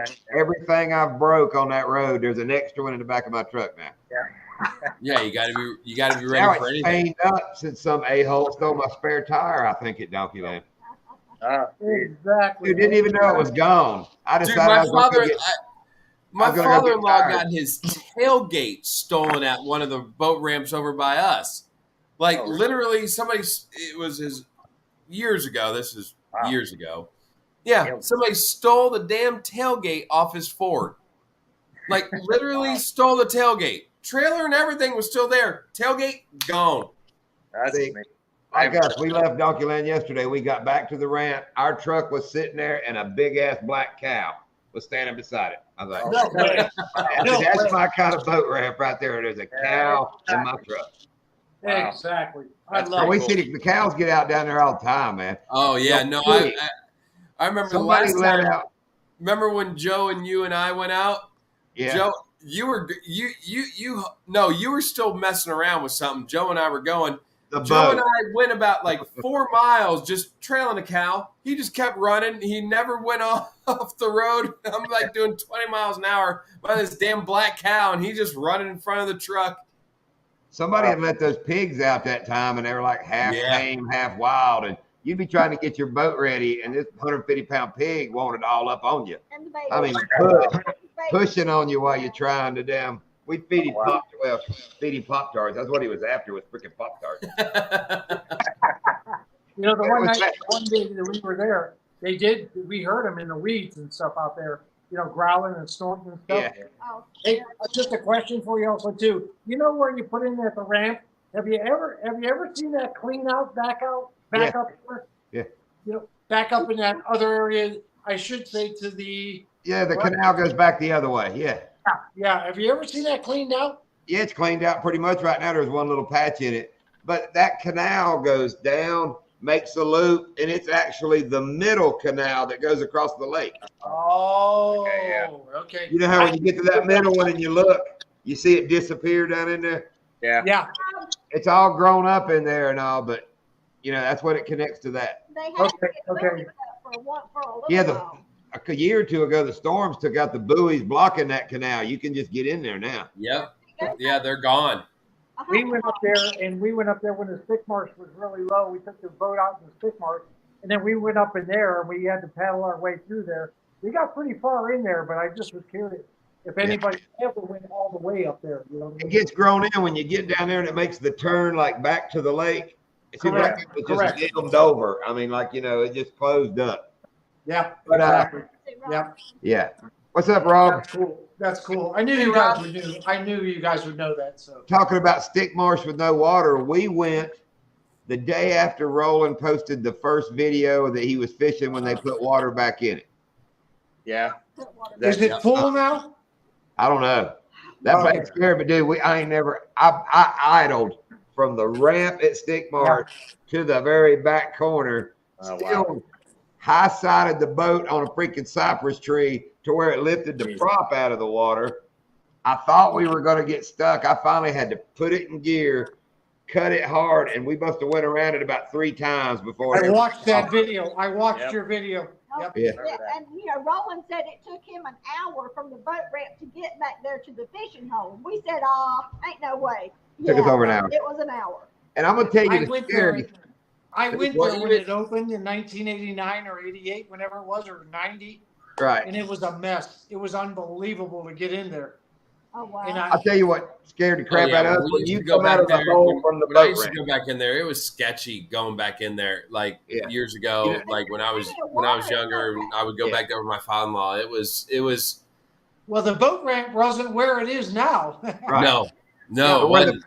where the boat ramp is now, and you come out of that hole through the trees, you know, Correct. Yeah. there's like a fish structure buoy right there. Correct. Dude, with the water down, that's a freaking treasure. I can't believe I've hauled ass anywhere near that. I can't. And then I- you you sit know, there and you second guess your Dude, life it's looking a giant at that. circle of T fence post. You know, like a fence post. I Dude, have- they're drove all in the ground, and they're way around them buoys. Yep. I have a picture of it because we took it the last time Yeah. we were in there. It's amazing. Yeah, we were. All the, I guess It's it's, unbelievable. what is that? It's almost like well, not PVC, but it's like no, rebar. it's It's almost like rebar. It looks, yeah, it's almost rebar, like rebar. Yeah. rebar. Yeah. Yeah, I mean, and I've left that boat ramp and pegged it many times. You know, Oh, yeah. right across there. It Good night, Steve. See you, Good buddy. night, Steve. Steve. was Later. incredible how many times I went out that way. And when I seen that, I said to myself, oh my gosh, what is going Yeah. on? Yeah. They didn't post anything on it. And, Yeah. you know, the water was so high. I don't know why they don't just drain that place and leave it alone for a while. Because when we went there, it was so mucky. I Yeah. got out and I walked in tons that center silt. canal, and it was up to my thigh. How much Yeah. garbage was in that silt? Yeah. It's still, it's just mud. Okeechobee for you. Hey, yeah, well, I wish they just leave Okeechobee alone. Yeah. But the coolest thing, Yeah, I Yeah, know, I know. Okeechobee. They need to manage Okeechobee a lot the better. cool thing, Yeah. we were coming back from the pump house, like, you know, it's real shallow. The dike between Stick Marsh and Headwaters. Yes. Yeah. We're going along, we could see it, and it looked like a damn tackle box. It was a box sitting on the edge of the water. I had to go find out. We pushed all the way up. It was a freaking Evinrude 9.9. Oh wow. No way. Down in there, somebody, I guess, lost it off their. Somebody freaking- lost it off. Wow. Oh, They hit my one of God. those famous stumps out there. Yep. Yeah, I like that. And that's a pretty good paddle from there back, you know. Yeah. Wow. Yeah, it that's sure for sure. was. It sure was. Wow. But that That's what muck, I'd you know, like to that's talk to you guys about and just come up and spend a weekend and just fish and do stuff like that because that's have y'all that's fished really Jackson? cool stuff. Have y'all fished that little Lake Jackson right there by Donkey Land?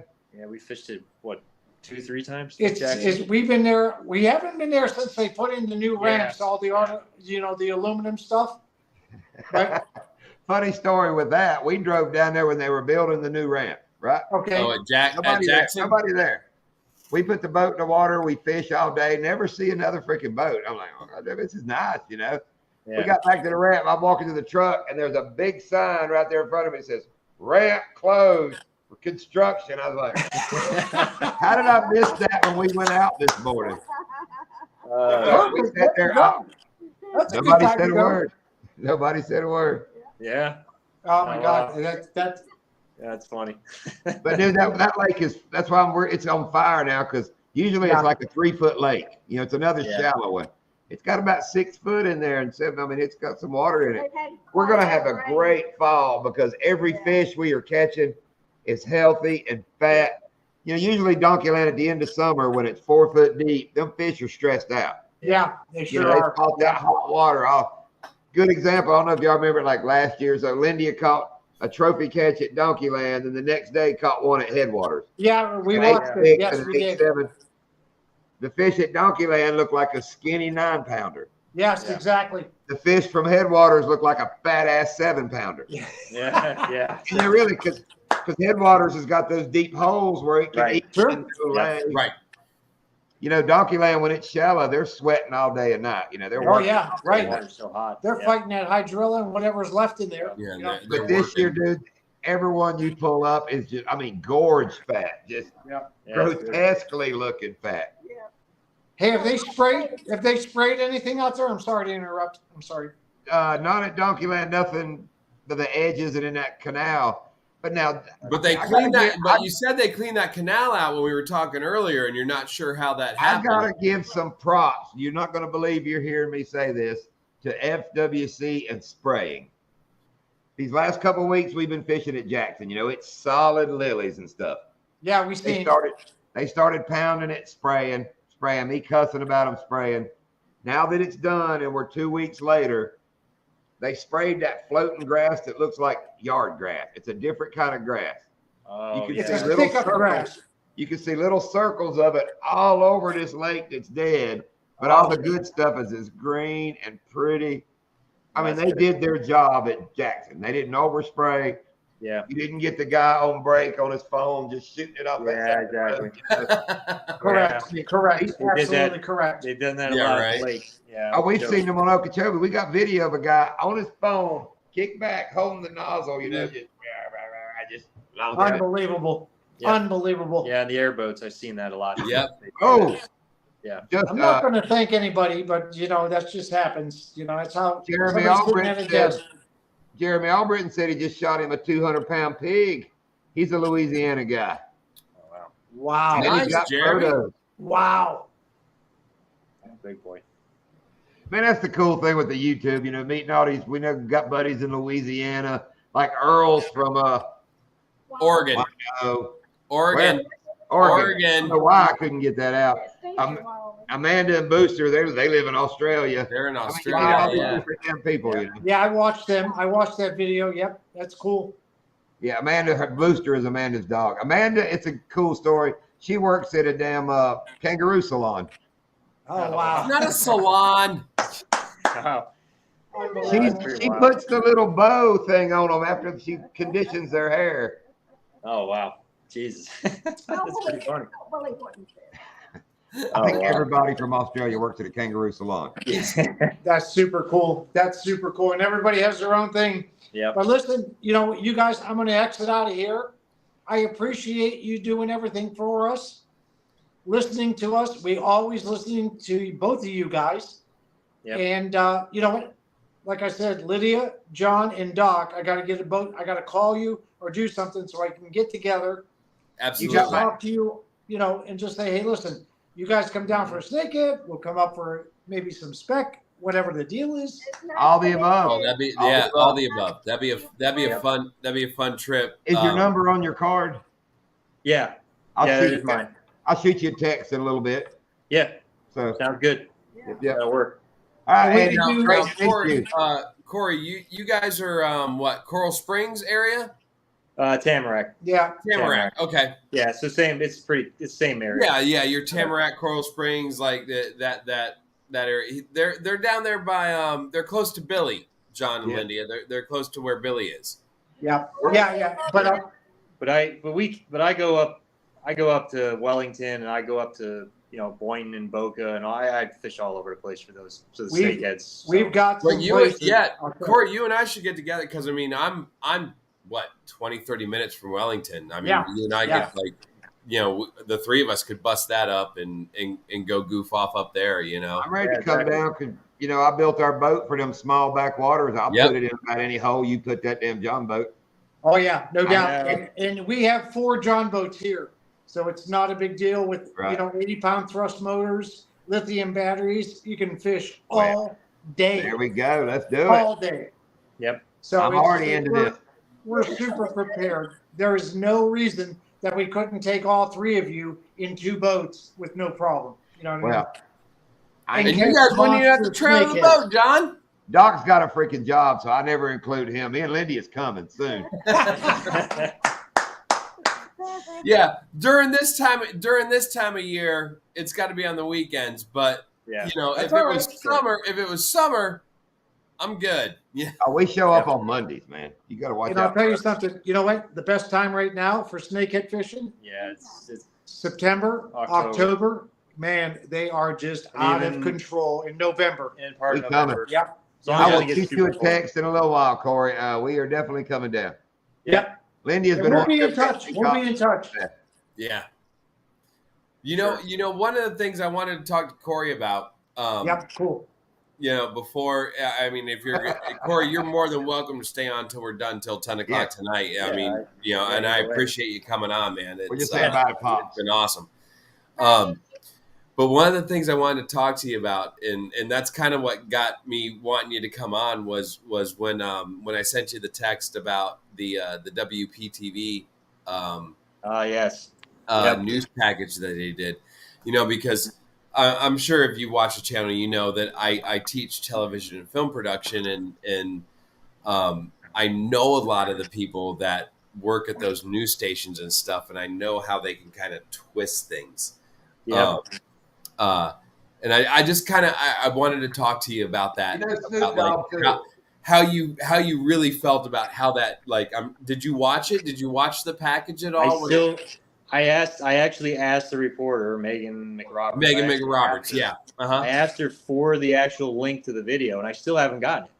Really? And yeah, I haven't. And she said, "Oh yeah, I'll give it the day I did it." She said, "I'll give it to you. I'll get it to you soon." And it's been a week, and I still haven't gotten it.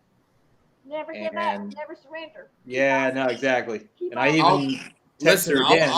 I can get it for you because my co-teacher used to work at Channel 5 as a photographer. Now she left because of, there's certain reasons why she left. Yeah. But what's up, Anti? But yeah, like when I thought the package was good, and I started thinking about it when I sent you the text. I was like, they're doing this whole series on how, like, these invasive species in South Florida. They were doing iguana and the snails and snakehead and all this other stuff. Yep. And then, like, when they did your piece, I was like, something didn't sit right with me. Yeah. And I got it. Just talk about it. I'd love to hear, kind of like how you felt about it. Yeah, the thing that was brought when she brought it to me, that she wanted to do it, and I said, okay, she the way she presented it to me was, we want to have, we're doing a series, like you said, and we want to have your perspective on what you think of the species and how it's impacting the environment down here. Okay. So when she said it that way, I said, okay, I'm fine with doing that, because I'll just real quick. Back in the day, I killed a lot of these things. I thought they were the worst thing in the world for here. It's all changed. I think it's just another fish down here. They're not a problem. I kill them every now and again to eat them, but other than that, they all go back. It's another fish here, so they're not causing that many problems. But so I said, okay, I'll do that's fine. I'll do it. And I was gonna go on there and tell them, hey, as I did, this isn't that big of a deal. It's not a python. It's not the Burmese python. It's, you catch bass, you catch peacock bass, you catch all these other species.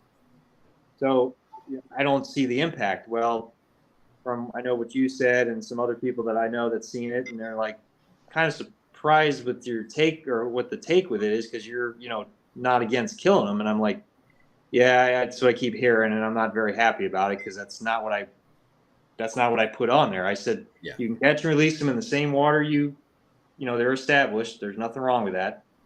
It's illegal to transport them. That's illegal, but that's with all exotic fish. And there's nothing wrong with catching and releasing them. And and it's funny.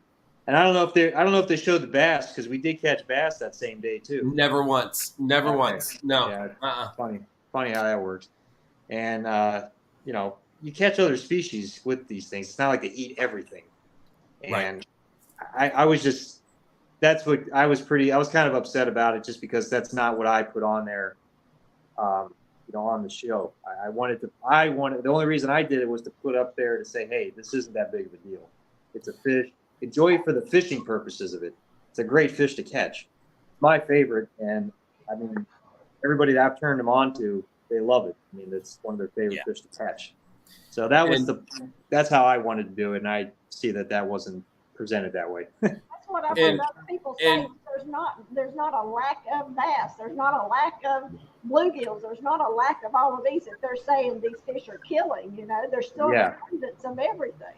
Right. Yeah. And there's so many, and some of the things too where these fish are at.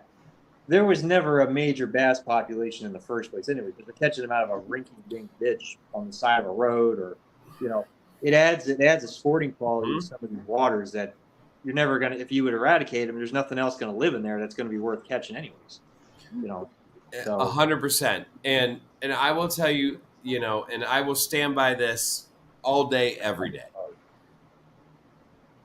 With what we've got going on down here now in South Florida, I can catch a bullseye snakehead. I can catch a peacock bass. I can catch a largemouth bass on any given day, and I'm not seeing in any of the waters that I fish on a regular basis. I'm not catching less bass. I'm not catching less peacocks. I'm not seeing the effect that they said it would have. And I agree with you, Corey. Like after watching, you know what? If you haven't got the actual package, I will get it for you.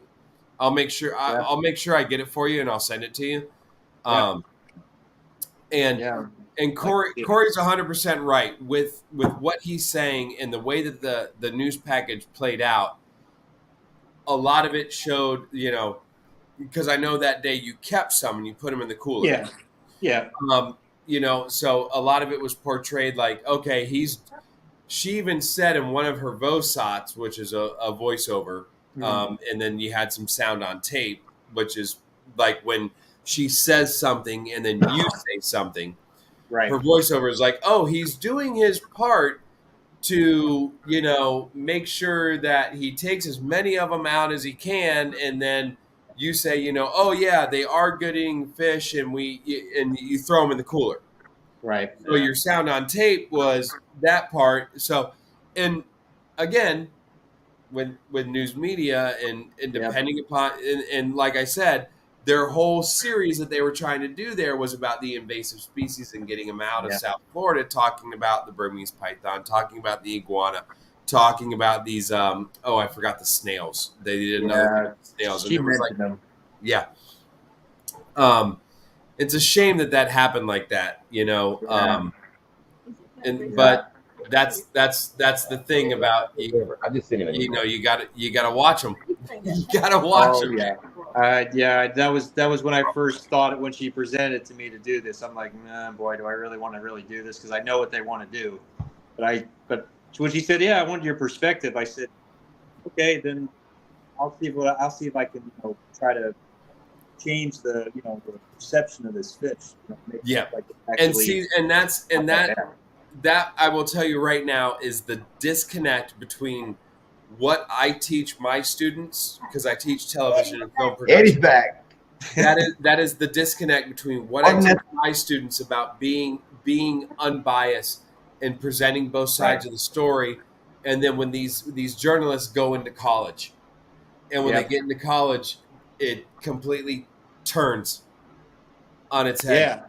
And then when they get actually into the field and they start working for these corporations, and they have these producers and these their news directors breathing down their necks about these stories, they spin it, and it's unfortunate. And I'm trying to change it when it comes to the high school side of things, and teaching my kids to be unbiased, present both sides of the story, just like Walter Cronkite used to do back in the day, where you present the news and you let your audience decide. But unfortunately, a lot of that is going away. They want to put what they want to put on there, and they don't want to hear. It's just, that's the thing. I mean, you contacted me, a guy that's been doing it for 20 years and has so much experience doing it. Why wouldn't you want his perspective on that? Why would you just all of a sudden want to? And I just wanted to add to that, in 2010 and 2011, when we were catching like 100 fish a day. Greenpeace came down on us and said, "Oh my gosh, why are you killing all these fish? What are you doing?" FWC is saying, "Kill them, kill them, kill them." And we're thinking, "Oh my gosh, what are we going to do?" Now Greenpeace is now on our butts saying, "You can't do that. You can't do that." So what we did was, in my backyard, we filleted every fish that we caught and donated them to Pompano people that were homeless shelters. Shelters. Yep. People that needed food. Yeah. It was just unbelievable how that all changed. Yeah. But it was work on our part just to do that. Right. And it took it all away. There was no more. You had a better headline. Feeding you a better headline. Exactly. Yeah, right. Because that conquered that. But Yeah, no, it's The work we went through to get to where we are now, and to make sure. And now FWC says it doesn't matter, just don't transport them. Yeah, and that's the thing. And somebody, because I mean, putting the Snakehead videos on YouTube, I get, and Billy gets the same thing, I'm sure, and Joe does too, from Parabellum Fishing and SoFlo Outdoors, where you get these comments like, "What are you doing? You're going to jail. You shouldn't be releasing these." They're going off of the old Smithsonian website from years ago. And they're talking about, most of the time they're referencing northern snakehead. Yeah. But somebody made a comment and it really made me think, and I was like, that's actually really, really good.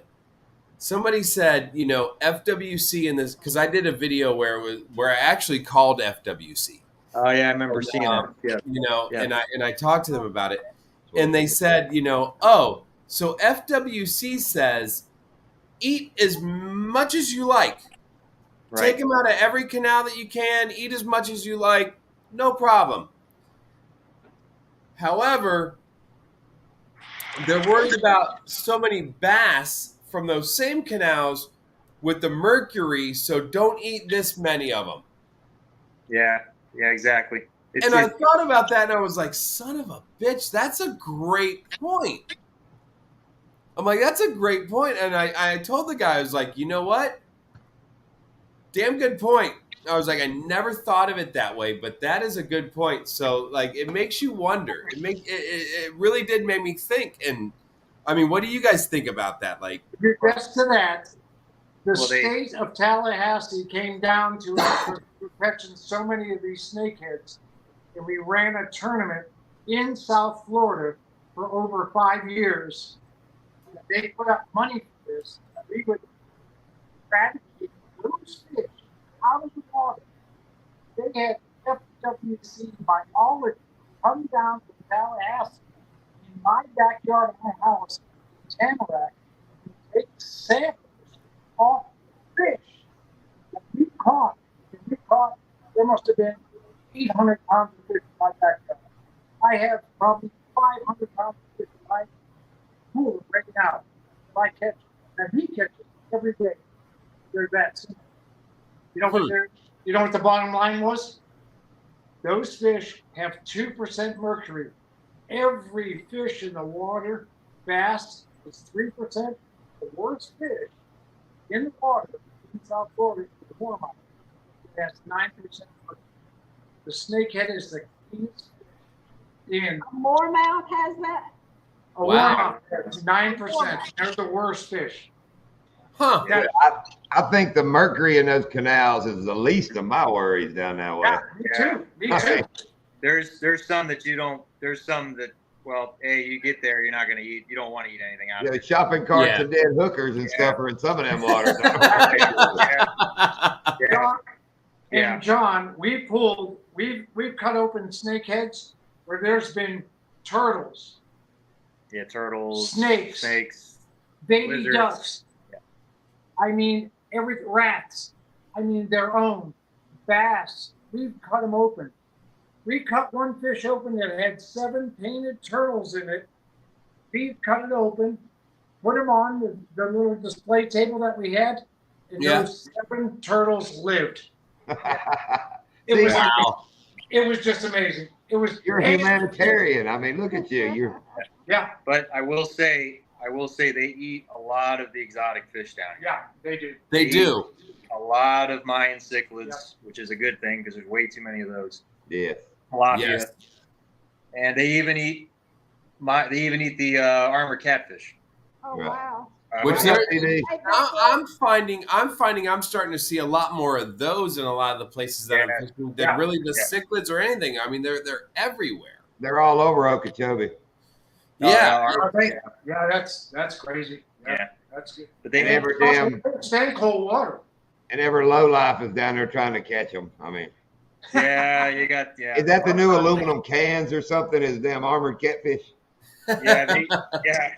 Well, what I heard what they do with it is they boil them. It's like kind of like a lobster deal. You boil them and then you crack open the shell and it's got this like red meat from what I heard. But They Really? sell them for some kind of Asian medicine or something. I mean, instead of collecting scrap, they go down there to boat ramps try to catch these damn armored catfish.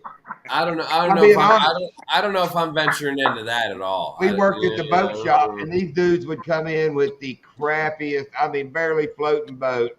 Want their motor fixed. They're like, dude, this thing was dead in the 60s, you know, let alone. And they'll piece up, and they will do. They'll piece it together, and they go down there and just, I think they cast net them or something. They cast They net them. cast at them? No shit. Yeah. they used to do that out in the Holy Land back in the day. They cast net them. They would.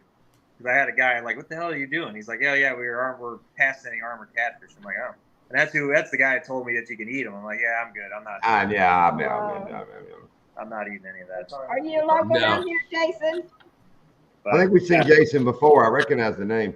Yeah, I recognize Jason's name. I think he's been in before. And Backwoods Barbarian is, what is he, Newfoundland, Nova Scotia, Newfoundland, somewhere like that. Newfoundland. Amanda, you have a good day at work. Thank you for popping in. Yes, Amanda, I'm glad your day's just starting. Go brush All your right, teeth. Amanda. Good morning, and have a wonderful day playing with the kangaroos. Oh, Have a good it's day. Friday night. She has to vacuum out pouches today. I guess it's Saturday there. She has to vacuum pouches out today. geez. Oh, Shane.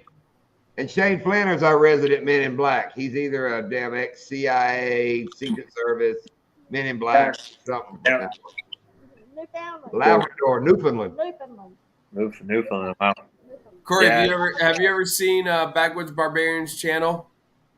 I haven't. No. That's a a man, son. Yeah. That is a man. That is a man's man. Like that. He sleeps in logs. He made Yeah. a video. I mean, he's in the middle of the freaking blizzard. He goes out, finds his half rotten log, crawls his big ass up in this log, and spends the night. I'm like, Oh wow. Jesus.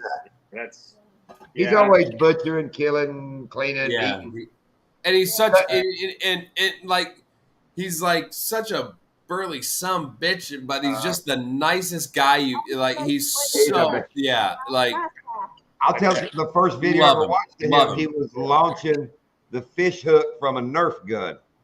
Oh, okay. Yeah. Instead of casting the bobber, he was doing something. I was like, I mean, he's big and hairy. I was like, who is this cat? You know? Yeah.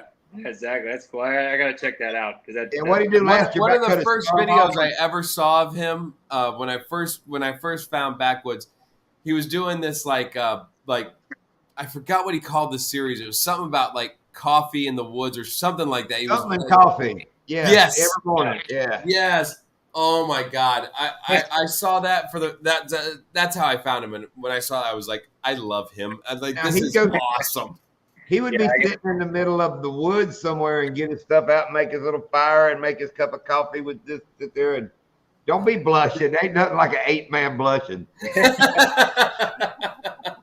Mug Up Mondays. That's what it was. Mug Up Mondays. That's what it was. It was always yeah.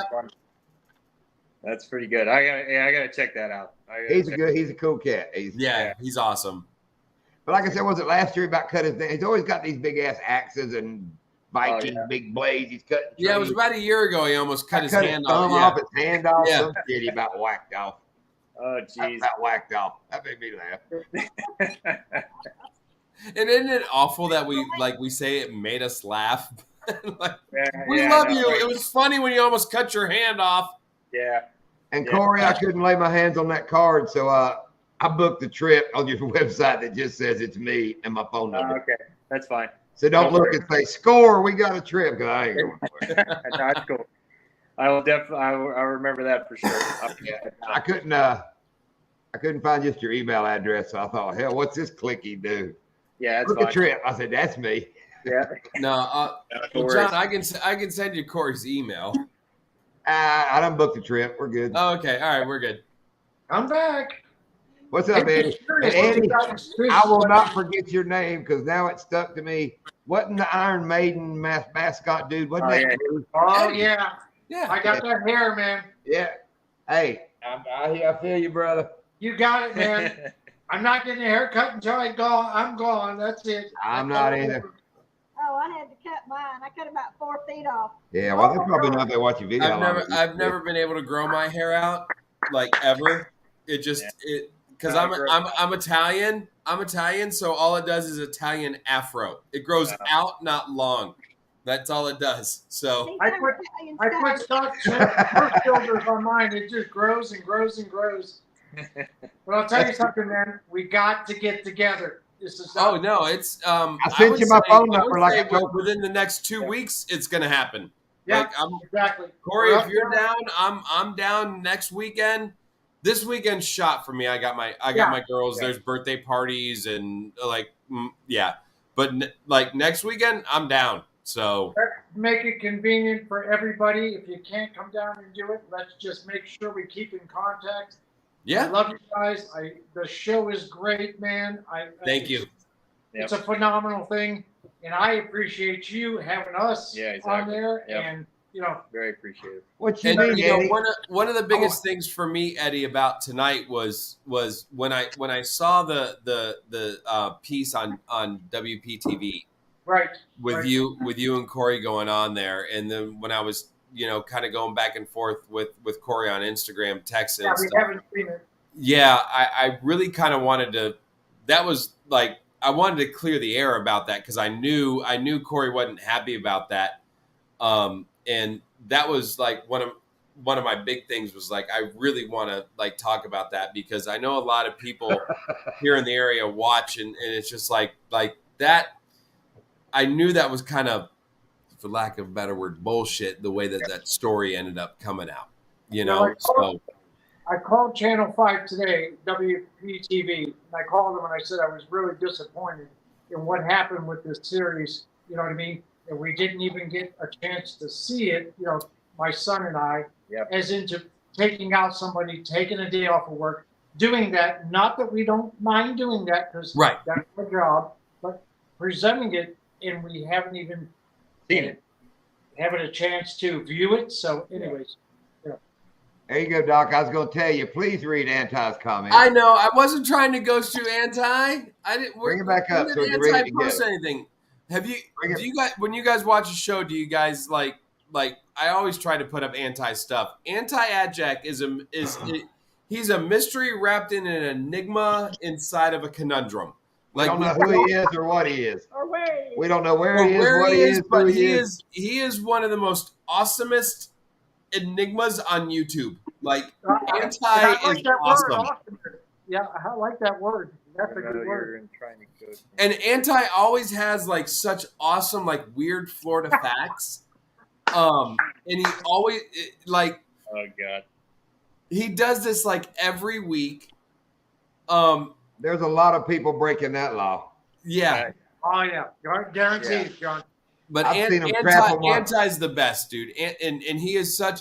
And what I love about Anti is not only is he just hilarious, especially after last week, which was FU Friday. It turned into FU Friday. I don't know how that happened. But that was a hard one. I started it. That, man. No, I know how that started. I started it. But Anti, he is such a great supporter of a lot of channels on YouTube. Like a lot of our community. Anti is always there. He's a trip, man. He's one of the. If we could ever get like all of us to go out and find out who Anti is and fish with Anti, that would be the most epic video upon epic videos on YouTube, I think, if we could ever make that happen. And he's very, very smart.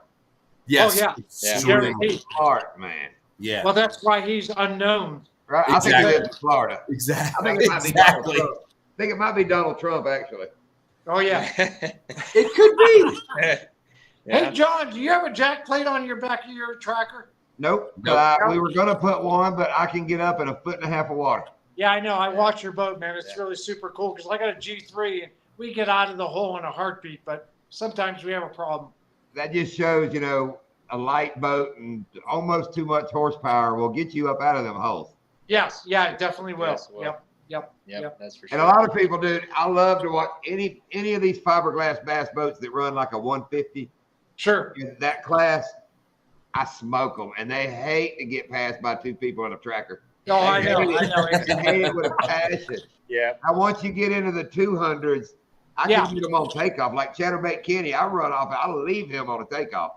Exactly. But I better be rolling, son, because when he gets to coming, he's coming. You know? Yeah. He's Oh coming. yeah, I because remember- when we went I out to remember that Okeechobee video that one where you time, I'm going fast, but somebody's going faster than I am. That was Chatterbait Kenny. That was Yeah. that was the trip to Okeechobee we were talking about. Yeah, Yeah, it's cool. him and Doc went like 'cause rolling. you guys got up on us, and Kenny was like, "I'm gonna let him go," and then, Right. and I'm surprised Kenny didn't come in tonight because he's actually our buddy Kenny is actually down there by you guys. He's in Deerfield. Oh, okay, cool. Yeah. Okay. Yeah, and Great guy. Kenny's a great guy. Like, love Kenny. Pete He's on, awesome. Pete on himself at Donkey Land. Oh boy. Oh boy. You love bringing. Oh, I hope Kenny doesn't go He back. tried to and sit on watch the your show. guardrail and take a dump. Somehow the guardrail, you know how it curves back on one way. You know, Oh, this yeah. side is flat. Somehow he just leaned on the wrong side. He's up there. God damn it! Yeah, it was funny. When John told me that story because Kenny, I'd met Kenny through YouTube, and I told John, I was like, "Oh, Kenny reached out to me." He's like, "Oh yeah, Kenny." He's like, "Oh yeah, we're good," and we had worked out to where we were all going to go fishing together. And then John told me the story about Kenny, how they met at Donkey Land. Oh, how I met Kenny? Yeah, that's a crazy story. I bet he cussed me. Oh, he cussed you up and down. That. But I was nowhere near as close to him as them dudes were the other day. Oh my God. I'll tell you, we went around a grass bed. I threw in this little pocket in the grass, and something big about jerked right out of my hand. Oh, We didn't get bit, so we move on down the grass. We get way down there. Another boat comes around. They're probably 100 yards from that spot, maybe. Me and her are going to leave. I cranked the boat up. I'm running around the lake. I was like, let me hit that spot one more time on the way out. She goes, well, they're right there. I was like, they're 100 yards. So I just stopped the boat, get up, walk up to the front. Now, when I stop, they all look over there. And you can ask Kenny. I throw the first time, caught like a 6.8. Second cast, caught an 8.4. Third cast, caught like a 4-pounder. I put the rod down in the boat, cranked that bitch just It was months later. I'm at the boat ramp, and this big fella gets out of a truck. He's coming towards me. And you can tell he has a mission. He don't really look mad, but he's not going to come meet me. He's got a purpose in his walk. Kenny's a big boy. He comes across here and goes, you know who I am? I was like, nope. He said, back there, that little place in the corner. That's all he said. I was like, I know exactly who you are. Because when I was catching those fish, I knew them 3 dudes were ringside sitting there going, oh yeah. Yeah. the first one was bad enough, but when the 8-pounder come in, and then we had to measure it, for trophy catch. So we had to sit there in front of them and do all that shit and film it. And it was funny. Now, Corey, do you guys, when you guys are out in the Everglades, do you guys do the trophy catch stuff? Do you guys register those? We have. I to be honest with you, the last couple of years we haven't. We did in the past. We actually did it when they had the 8 and 9 pound where you could get it every fish you could catch. Yeah. So I know that changed because they probably almost bankrupt Bass Pro Shops for the amount of gift. When you get a what? Did you say? I was gonna say the amount of gift cards that. Oh, dude, you still get a T-shirt and a Yeah, couple you get like a gift cards. T-shirt, a hat, and Not every. Yeah, for your first one of that of the I mean, season. if you get the 10 pounders and stuff in the plus. I'm winning that freaking bass boat though. Yeah, the Phoenix. That's my bet. You every year for every one you turn in, you get 10 entries. Yeah. That one year we had like 60 entries. I was like, we gonna get this thing. and you And I got think the dude that won it didn't even have a fish.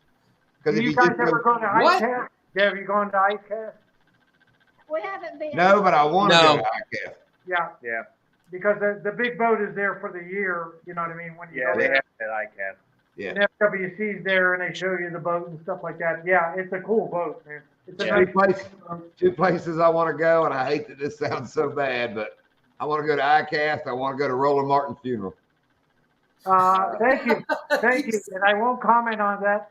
I'll talk to you separately on that. No, we've become buddies with Roland, and can you imagine the who's who at that funeral? Everybody that fishes will be there. Everybody in the world. Yeah. And then I asked Doc, you think it'd be bad if I wore a GoPro? All those boys. Yes. All those See, boys. most of the time I'm John's conscious, like, and I know Lindia should be, but most of the time when it comes to filming stuff, John asks me, "Do you think this is a good idea?" You told me I And wasn't. most of pissing the them time guys it's off. no. Most of the time it's no. That would be an interesting one. Yeah, that would. Which that's a joke. I really like rolling. Yeah, But can you imagine the who's who there? yeah, there'd be a lot of. You'd have everybody and their brother there fishing. Everybody. Oh yeah. Yeah. You would. And we've become not buddies. Roland will call me and all, but that dude is a funny old guy. I hope when He's I'm a that trip. age, I'm just as arrogant and just as cocky. And how you go? You can't do that to me. I'm Roland Martin. And, By and God. my name's Well, Mike. you know what? We met him up at Headwaters. You know, at Roland's always there. outdoors. You know, outdoors adventures up there in Pat. You know, in Ellesmere. Yeah, the Hooked on Headwaters guys. Mm-hmm. Yeah, exactly. Pat that owns that, and we were up there, and he was there, and he was staying up there in the back. Pat was keeping him in the back in the big trailer. That they And the had. trailer out back. I think he's still got that trailer with a bait. Got his own bait tank back there and everything. And Yeah, my name's exactly. Not that easy to remember, and he knows me by name. Yeah, when he can pull up and say Lindia, you're like, whoa, he nailed that. Yeah. Yeah, exactly. Yeah. And he was there every day because that's when it was super hot. Yeah. You know, he disappears when he tries to find, just like he called you guys to see how the stick marsh was. Oh yeah. You know, the day you guys were out there. Well, he was asking about Donkeyland, but he don't call it Donkeyland. Yeah, you know what? Yeah, no, Tell yeah, him he- anything. Tell Let him me, anything. let me tell you a funny little story with Roland. We're on Donkeyland. He's fishing up in one end. We're down at the other. Okay. You know, we talk when we see each other, so we pull up beside him, and this is on a video. You remember the old Roland commercial where he throws the pack of baits to the kid? Correct. This bait works for you. Make it work for you. I was ready. I had done put some Bruiser baits in a bag. We roll up, and he's asking Lindia. He goes, "What are you catching those on?" She holds her rod out, and Roland is looking at her. You know, he's got her bait in hand. He looks at it. Flip my lure over to his face. He looks at it. So in the video, you can watch me. I throw him on the deck of the boat and said, "Try some of these, mister." Swing him on the boat. So she tells him, wait a minute. She tells him how she's fishing it, how she's catching them. He takes the baits and goes, well, he goes on by us fishing. We go the other way. Yeah. It was probably 10 minutes go by. We look and he's setting his tripod up in his boat. What's you up, tell him Joey? to film something. Oh, I'm yeah. like, wait, he's getting ready. We getting the shout out, you know. I said, worst case scenario, we're going to be in the background of this damn video. But 2 days later, the video come out. Never mentioned us. Never mentioned the Bruiser baits. Said they were his baits. Told how he fished. Repeated every word Lindia just told him. Exactly. Now he's casting while he's talking. Yeah. I screenshot it and zoomed it in, and he's got a freaking Bruiser bait on while he's talking about him being something else. I was like, and we weren't in the background. He must No have way. the No camera way. No just way. the right way. No link, no shout out, no nothing. But It's you know what? happened- Roland is still a national treasure. Like No. But you know what? In John and Lydia and Doc, it's happened to us the same way too. Scott Martin has called us to go snakehead fishing down in South Florida, called Corey. But they wouldn't use our baits. They had to use the snag-proof baits. And he said, that was he's Guggen, right? Isn't he Guggen? well, he wasn't Guggen at the time. It was Oh, okay. but they wouldn't use our baits, so he wouldn't come and fish with Corey. Savage Gear. Savage Gear. Savage Gear. Oh, okay. And he said, I want to come down and do a video with Corey. Yeah. And he said, you know what, this guy's a snakehead master, but we have to use these baits. And Corey said, sorry. So, You know, Scotty used to be sponsored by Bruiser. He won a Scotty bunch was of sponsored tournaments by Bruiser. with Yeah. Bruiser's name. Yep. oh, okay. Yeah, and then they fell out. Well, about the time he went Guggen is when he left Bruiser. Mm-hmm. That's why okay. I don't watch Scott's videos, but I watched one. It's been a year or so ago. He was giving away all these baits that are piled up in his garage. You know, he's got boxes and boxes. He was giving away tons of those Bruiser bait intruders. He must have liked flipping them. Yeah. He was giving Yeah. away Yeah. boxes. Yeah, of them. because now Welcome, he's all Joseph. now he's all on Guggen baits, right? He's all Googan Yeah. now. Yeah. Guggen's a big thing he's on. Yeah. Those kids, you got. I'm not a Guggen fan, but you got to give them credit for working the internet, right place, right Absolutely. time. Yeah. No, they need to get I mean, out they're there. all young kids that are multi freaking millionaires now. You know, I How mean, the hell how old is he? 84? You know, dude, Roland's like 84. Yeah, he's in his He mid, just got almost that new mid airboat. 80s. That's what scares the lip. There ain't. I mean, I like Roland. I trust Roland. I ain't crawling up in that airboat with Roland Martin. I'm sorry. No, sorry. Yeah, he's telling it. I mean, he's That's a good launching. point. He's launching at Stick Marsh and fishing, all the way to Donkey Land and everything with his airboat. Oh yeah. Yeah. Yeah, He don't play around. He don't play around. around. Yep. It's such a smart man. That Steve guy I told you that had the charter went with me, went with Roland the next day, then came back with me. Yep. Roland catches his own bait at Headwaters. Oh sure. So he has Yeah. shiner places baited up where he catches his shiners. That charter of mine told me that they caught like 40 fish on shiners, but they caught them in 2 spots that were probably 50 yards around Yep. all day. Yep. Okay, my thinking, if you're throwing bait out to keep shiners in an area so you can catch them, would you not also throw bait out in a spot to bring shiners in that the bass eat? Correct. So you Yeah. catch your bait in this feed spot, you take your clients to this feed. I mean, you got to give it to the man. He's got him a freaking gig. he's got science There going is on there. things that go on with him, and I'm sorry to interrupt, but You're good. I've heard some bad things over the years. I'm not going to comment on that, but I just want to say that, he's made a living off of it, and he's done it, and he's been good, and that's how I'm it is. sure. Dude, if you talk to the right people, you can hear some shit on me too. I have a contact in Clewiston that I know that just passed away. His wife just passed away. They could tell me exactly. Roland bought the boat for him, told him to go out and catch the fish, told him what to do, bring it back, set it up in the monkey box, put the thing in the cage, and set it out there because there was a permit. I've heard that one. Yeah, well, let's take our hat off since you mentioned monkey box. Yeah. Rest its Yeah, soul. it's gone. It's gone. Poor monkey box. It's gone, man. It's gone. Yeah, That yeah. grab they killed it. It's gone. It's gone. We're talking 10 years ago though. Right. That's Right. Oh yeah, I know. Yeah. Yeah, But I mean, now it's we vacationed here for 12 years before we moved. We came down and fished Okeechobee 12 years in a row. Monkey box, back when it was grass and fish and. Remember Yeah, how right. narrow that canal was going to the monkey box? Or Haven Canal. And now they opened it up so bad. It's so out of control. The freaking cut behind King's Bar up on the north King's end. Bar? Dude, it's King's Bars. it's hundreds of yards wide, the cut. Yeah. And there for a while it got to where it was a path in there in the middle. Oh my It's God, bad. it was unbelievable. Where are you guys? Are you guys on the top of the lake or are you in They're- Buckhead? yeah. We're on up the there. north. If you look at the map of Okeechobee, we're on the north tip. We're there in Taylor Creek, just right on Oh, the you're in very. Taylor Creek. Okay, Yeah. cool. And that's and that's where I grew up as a kid. My Okay. grandparents lived, and we had a house right there on one of the canals in Taylor Creek. We were one of the only houses in that area that had an actual boat ramp. Oh, there you go. And I grew up fishing out there. I Oh, mean, yeah. from the time I could walk and cast, and fished out there in Okeechobee, and it's just a shame just how What's changed? how bad it's changed. So high that it Um, killed the grass. I'll date Yeah, myself man. in 45 years. Like, Yeah. well, I'll say 40 years because I started going out there. Started fishing when I was. All right. We'll go with Ah, that. you're a Right baby. amount of time. We'll go with that. Yeah, exactly. Yeah, it's scary. And it just makes me crazy. And it makes us work harder. And it makes people just do stupid things because, Yeah. you know what? Anyways, I won't go I wouldn't there. be guiding I'm people. taking notes. And,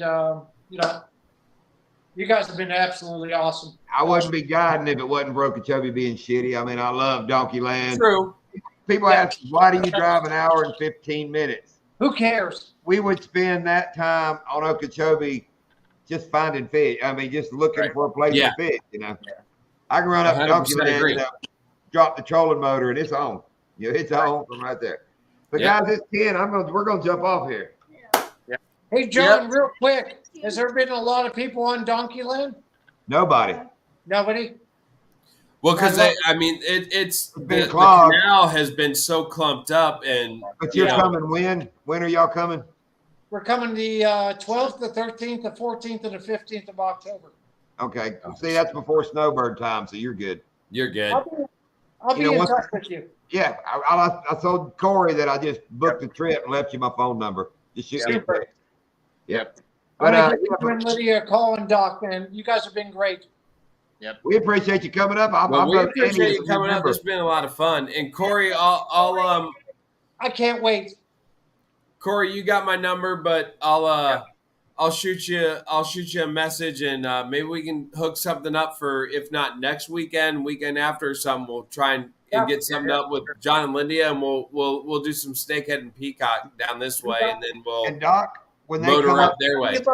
We got plenty of boats down here, man. Come on down. when they come up fishing, you can just go with us one day, and we'll go meet them somewhere while Yeah. they're up here that week. Absolutely. Yeah. Yep. Well, cool. Well, Eddie, Appreciate everything, Corey. Eddie, Great Corey, to meet you. really And appreciate you guys coming Let's on. This make was it a lot of happen, fun man. tonight. Let's make it happen. we will. We're going to. Absolutely. I want a big snakehead. That's that big snakehead behind him. I want one of them. Yeah, I want something bigger than 7 pounds. That's my biggest. I want something bigger than 7. I'm That's the expecting. guy I'm right expecting there. to be. I'm That's the expecting guy. to put me one bigger than his world records. What I'm expecting. Yeah, exactly. Exactly. Hey, you never know. You love never know. Thank you. Never know. See you guys. We're off later, guys, in the chat. Have a All good right, guys. Good night, everybody you. in the chat. Yeah. Thank you so See you, much Corey. for coming in. Bye. Everybody have a great weekend, and we'll see you next week on John's channel. Later, Thank you. Doc. Thank you. Good night, guys. See you, Eddie. See ya. That was successful.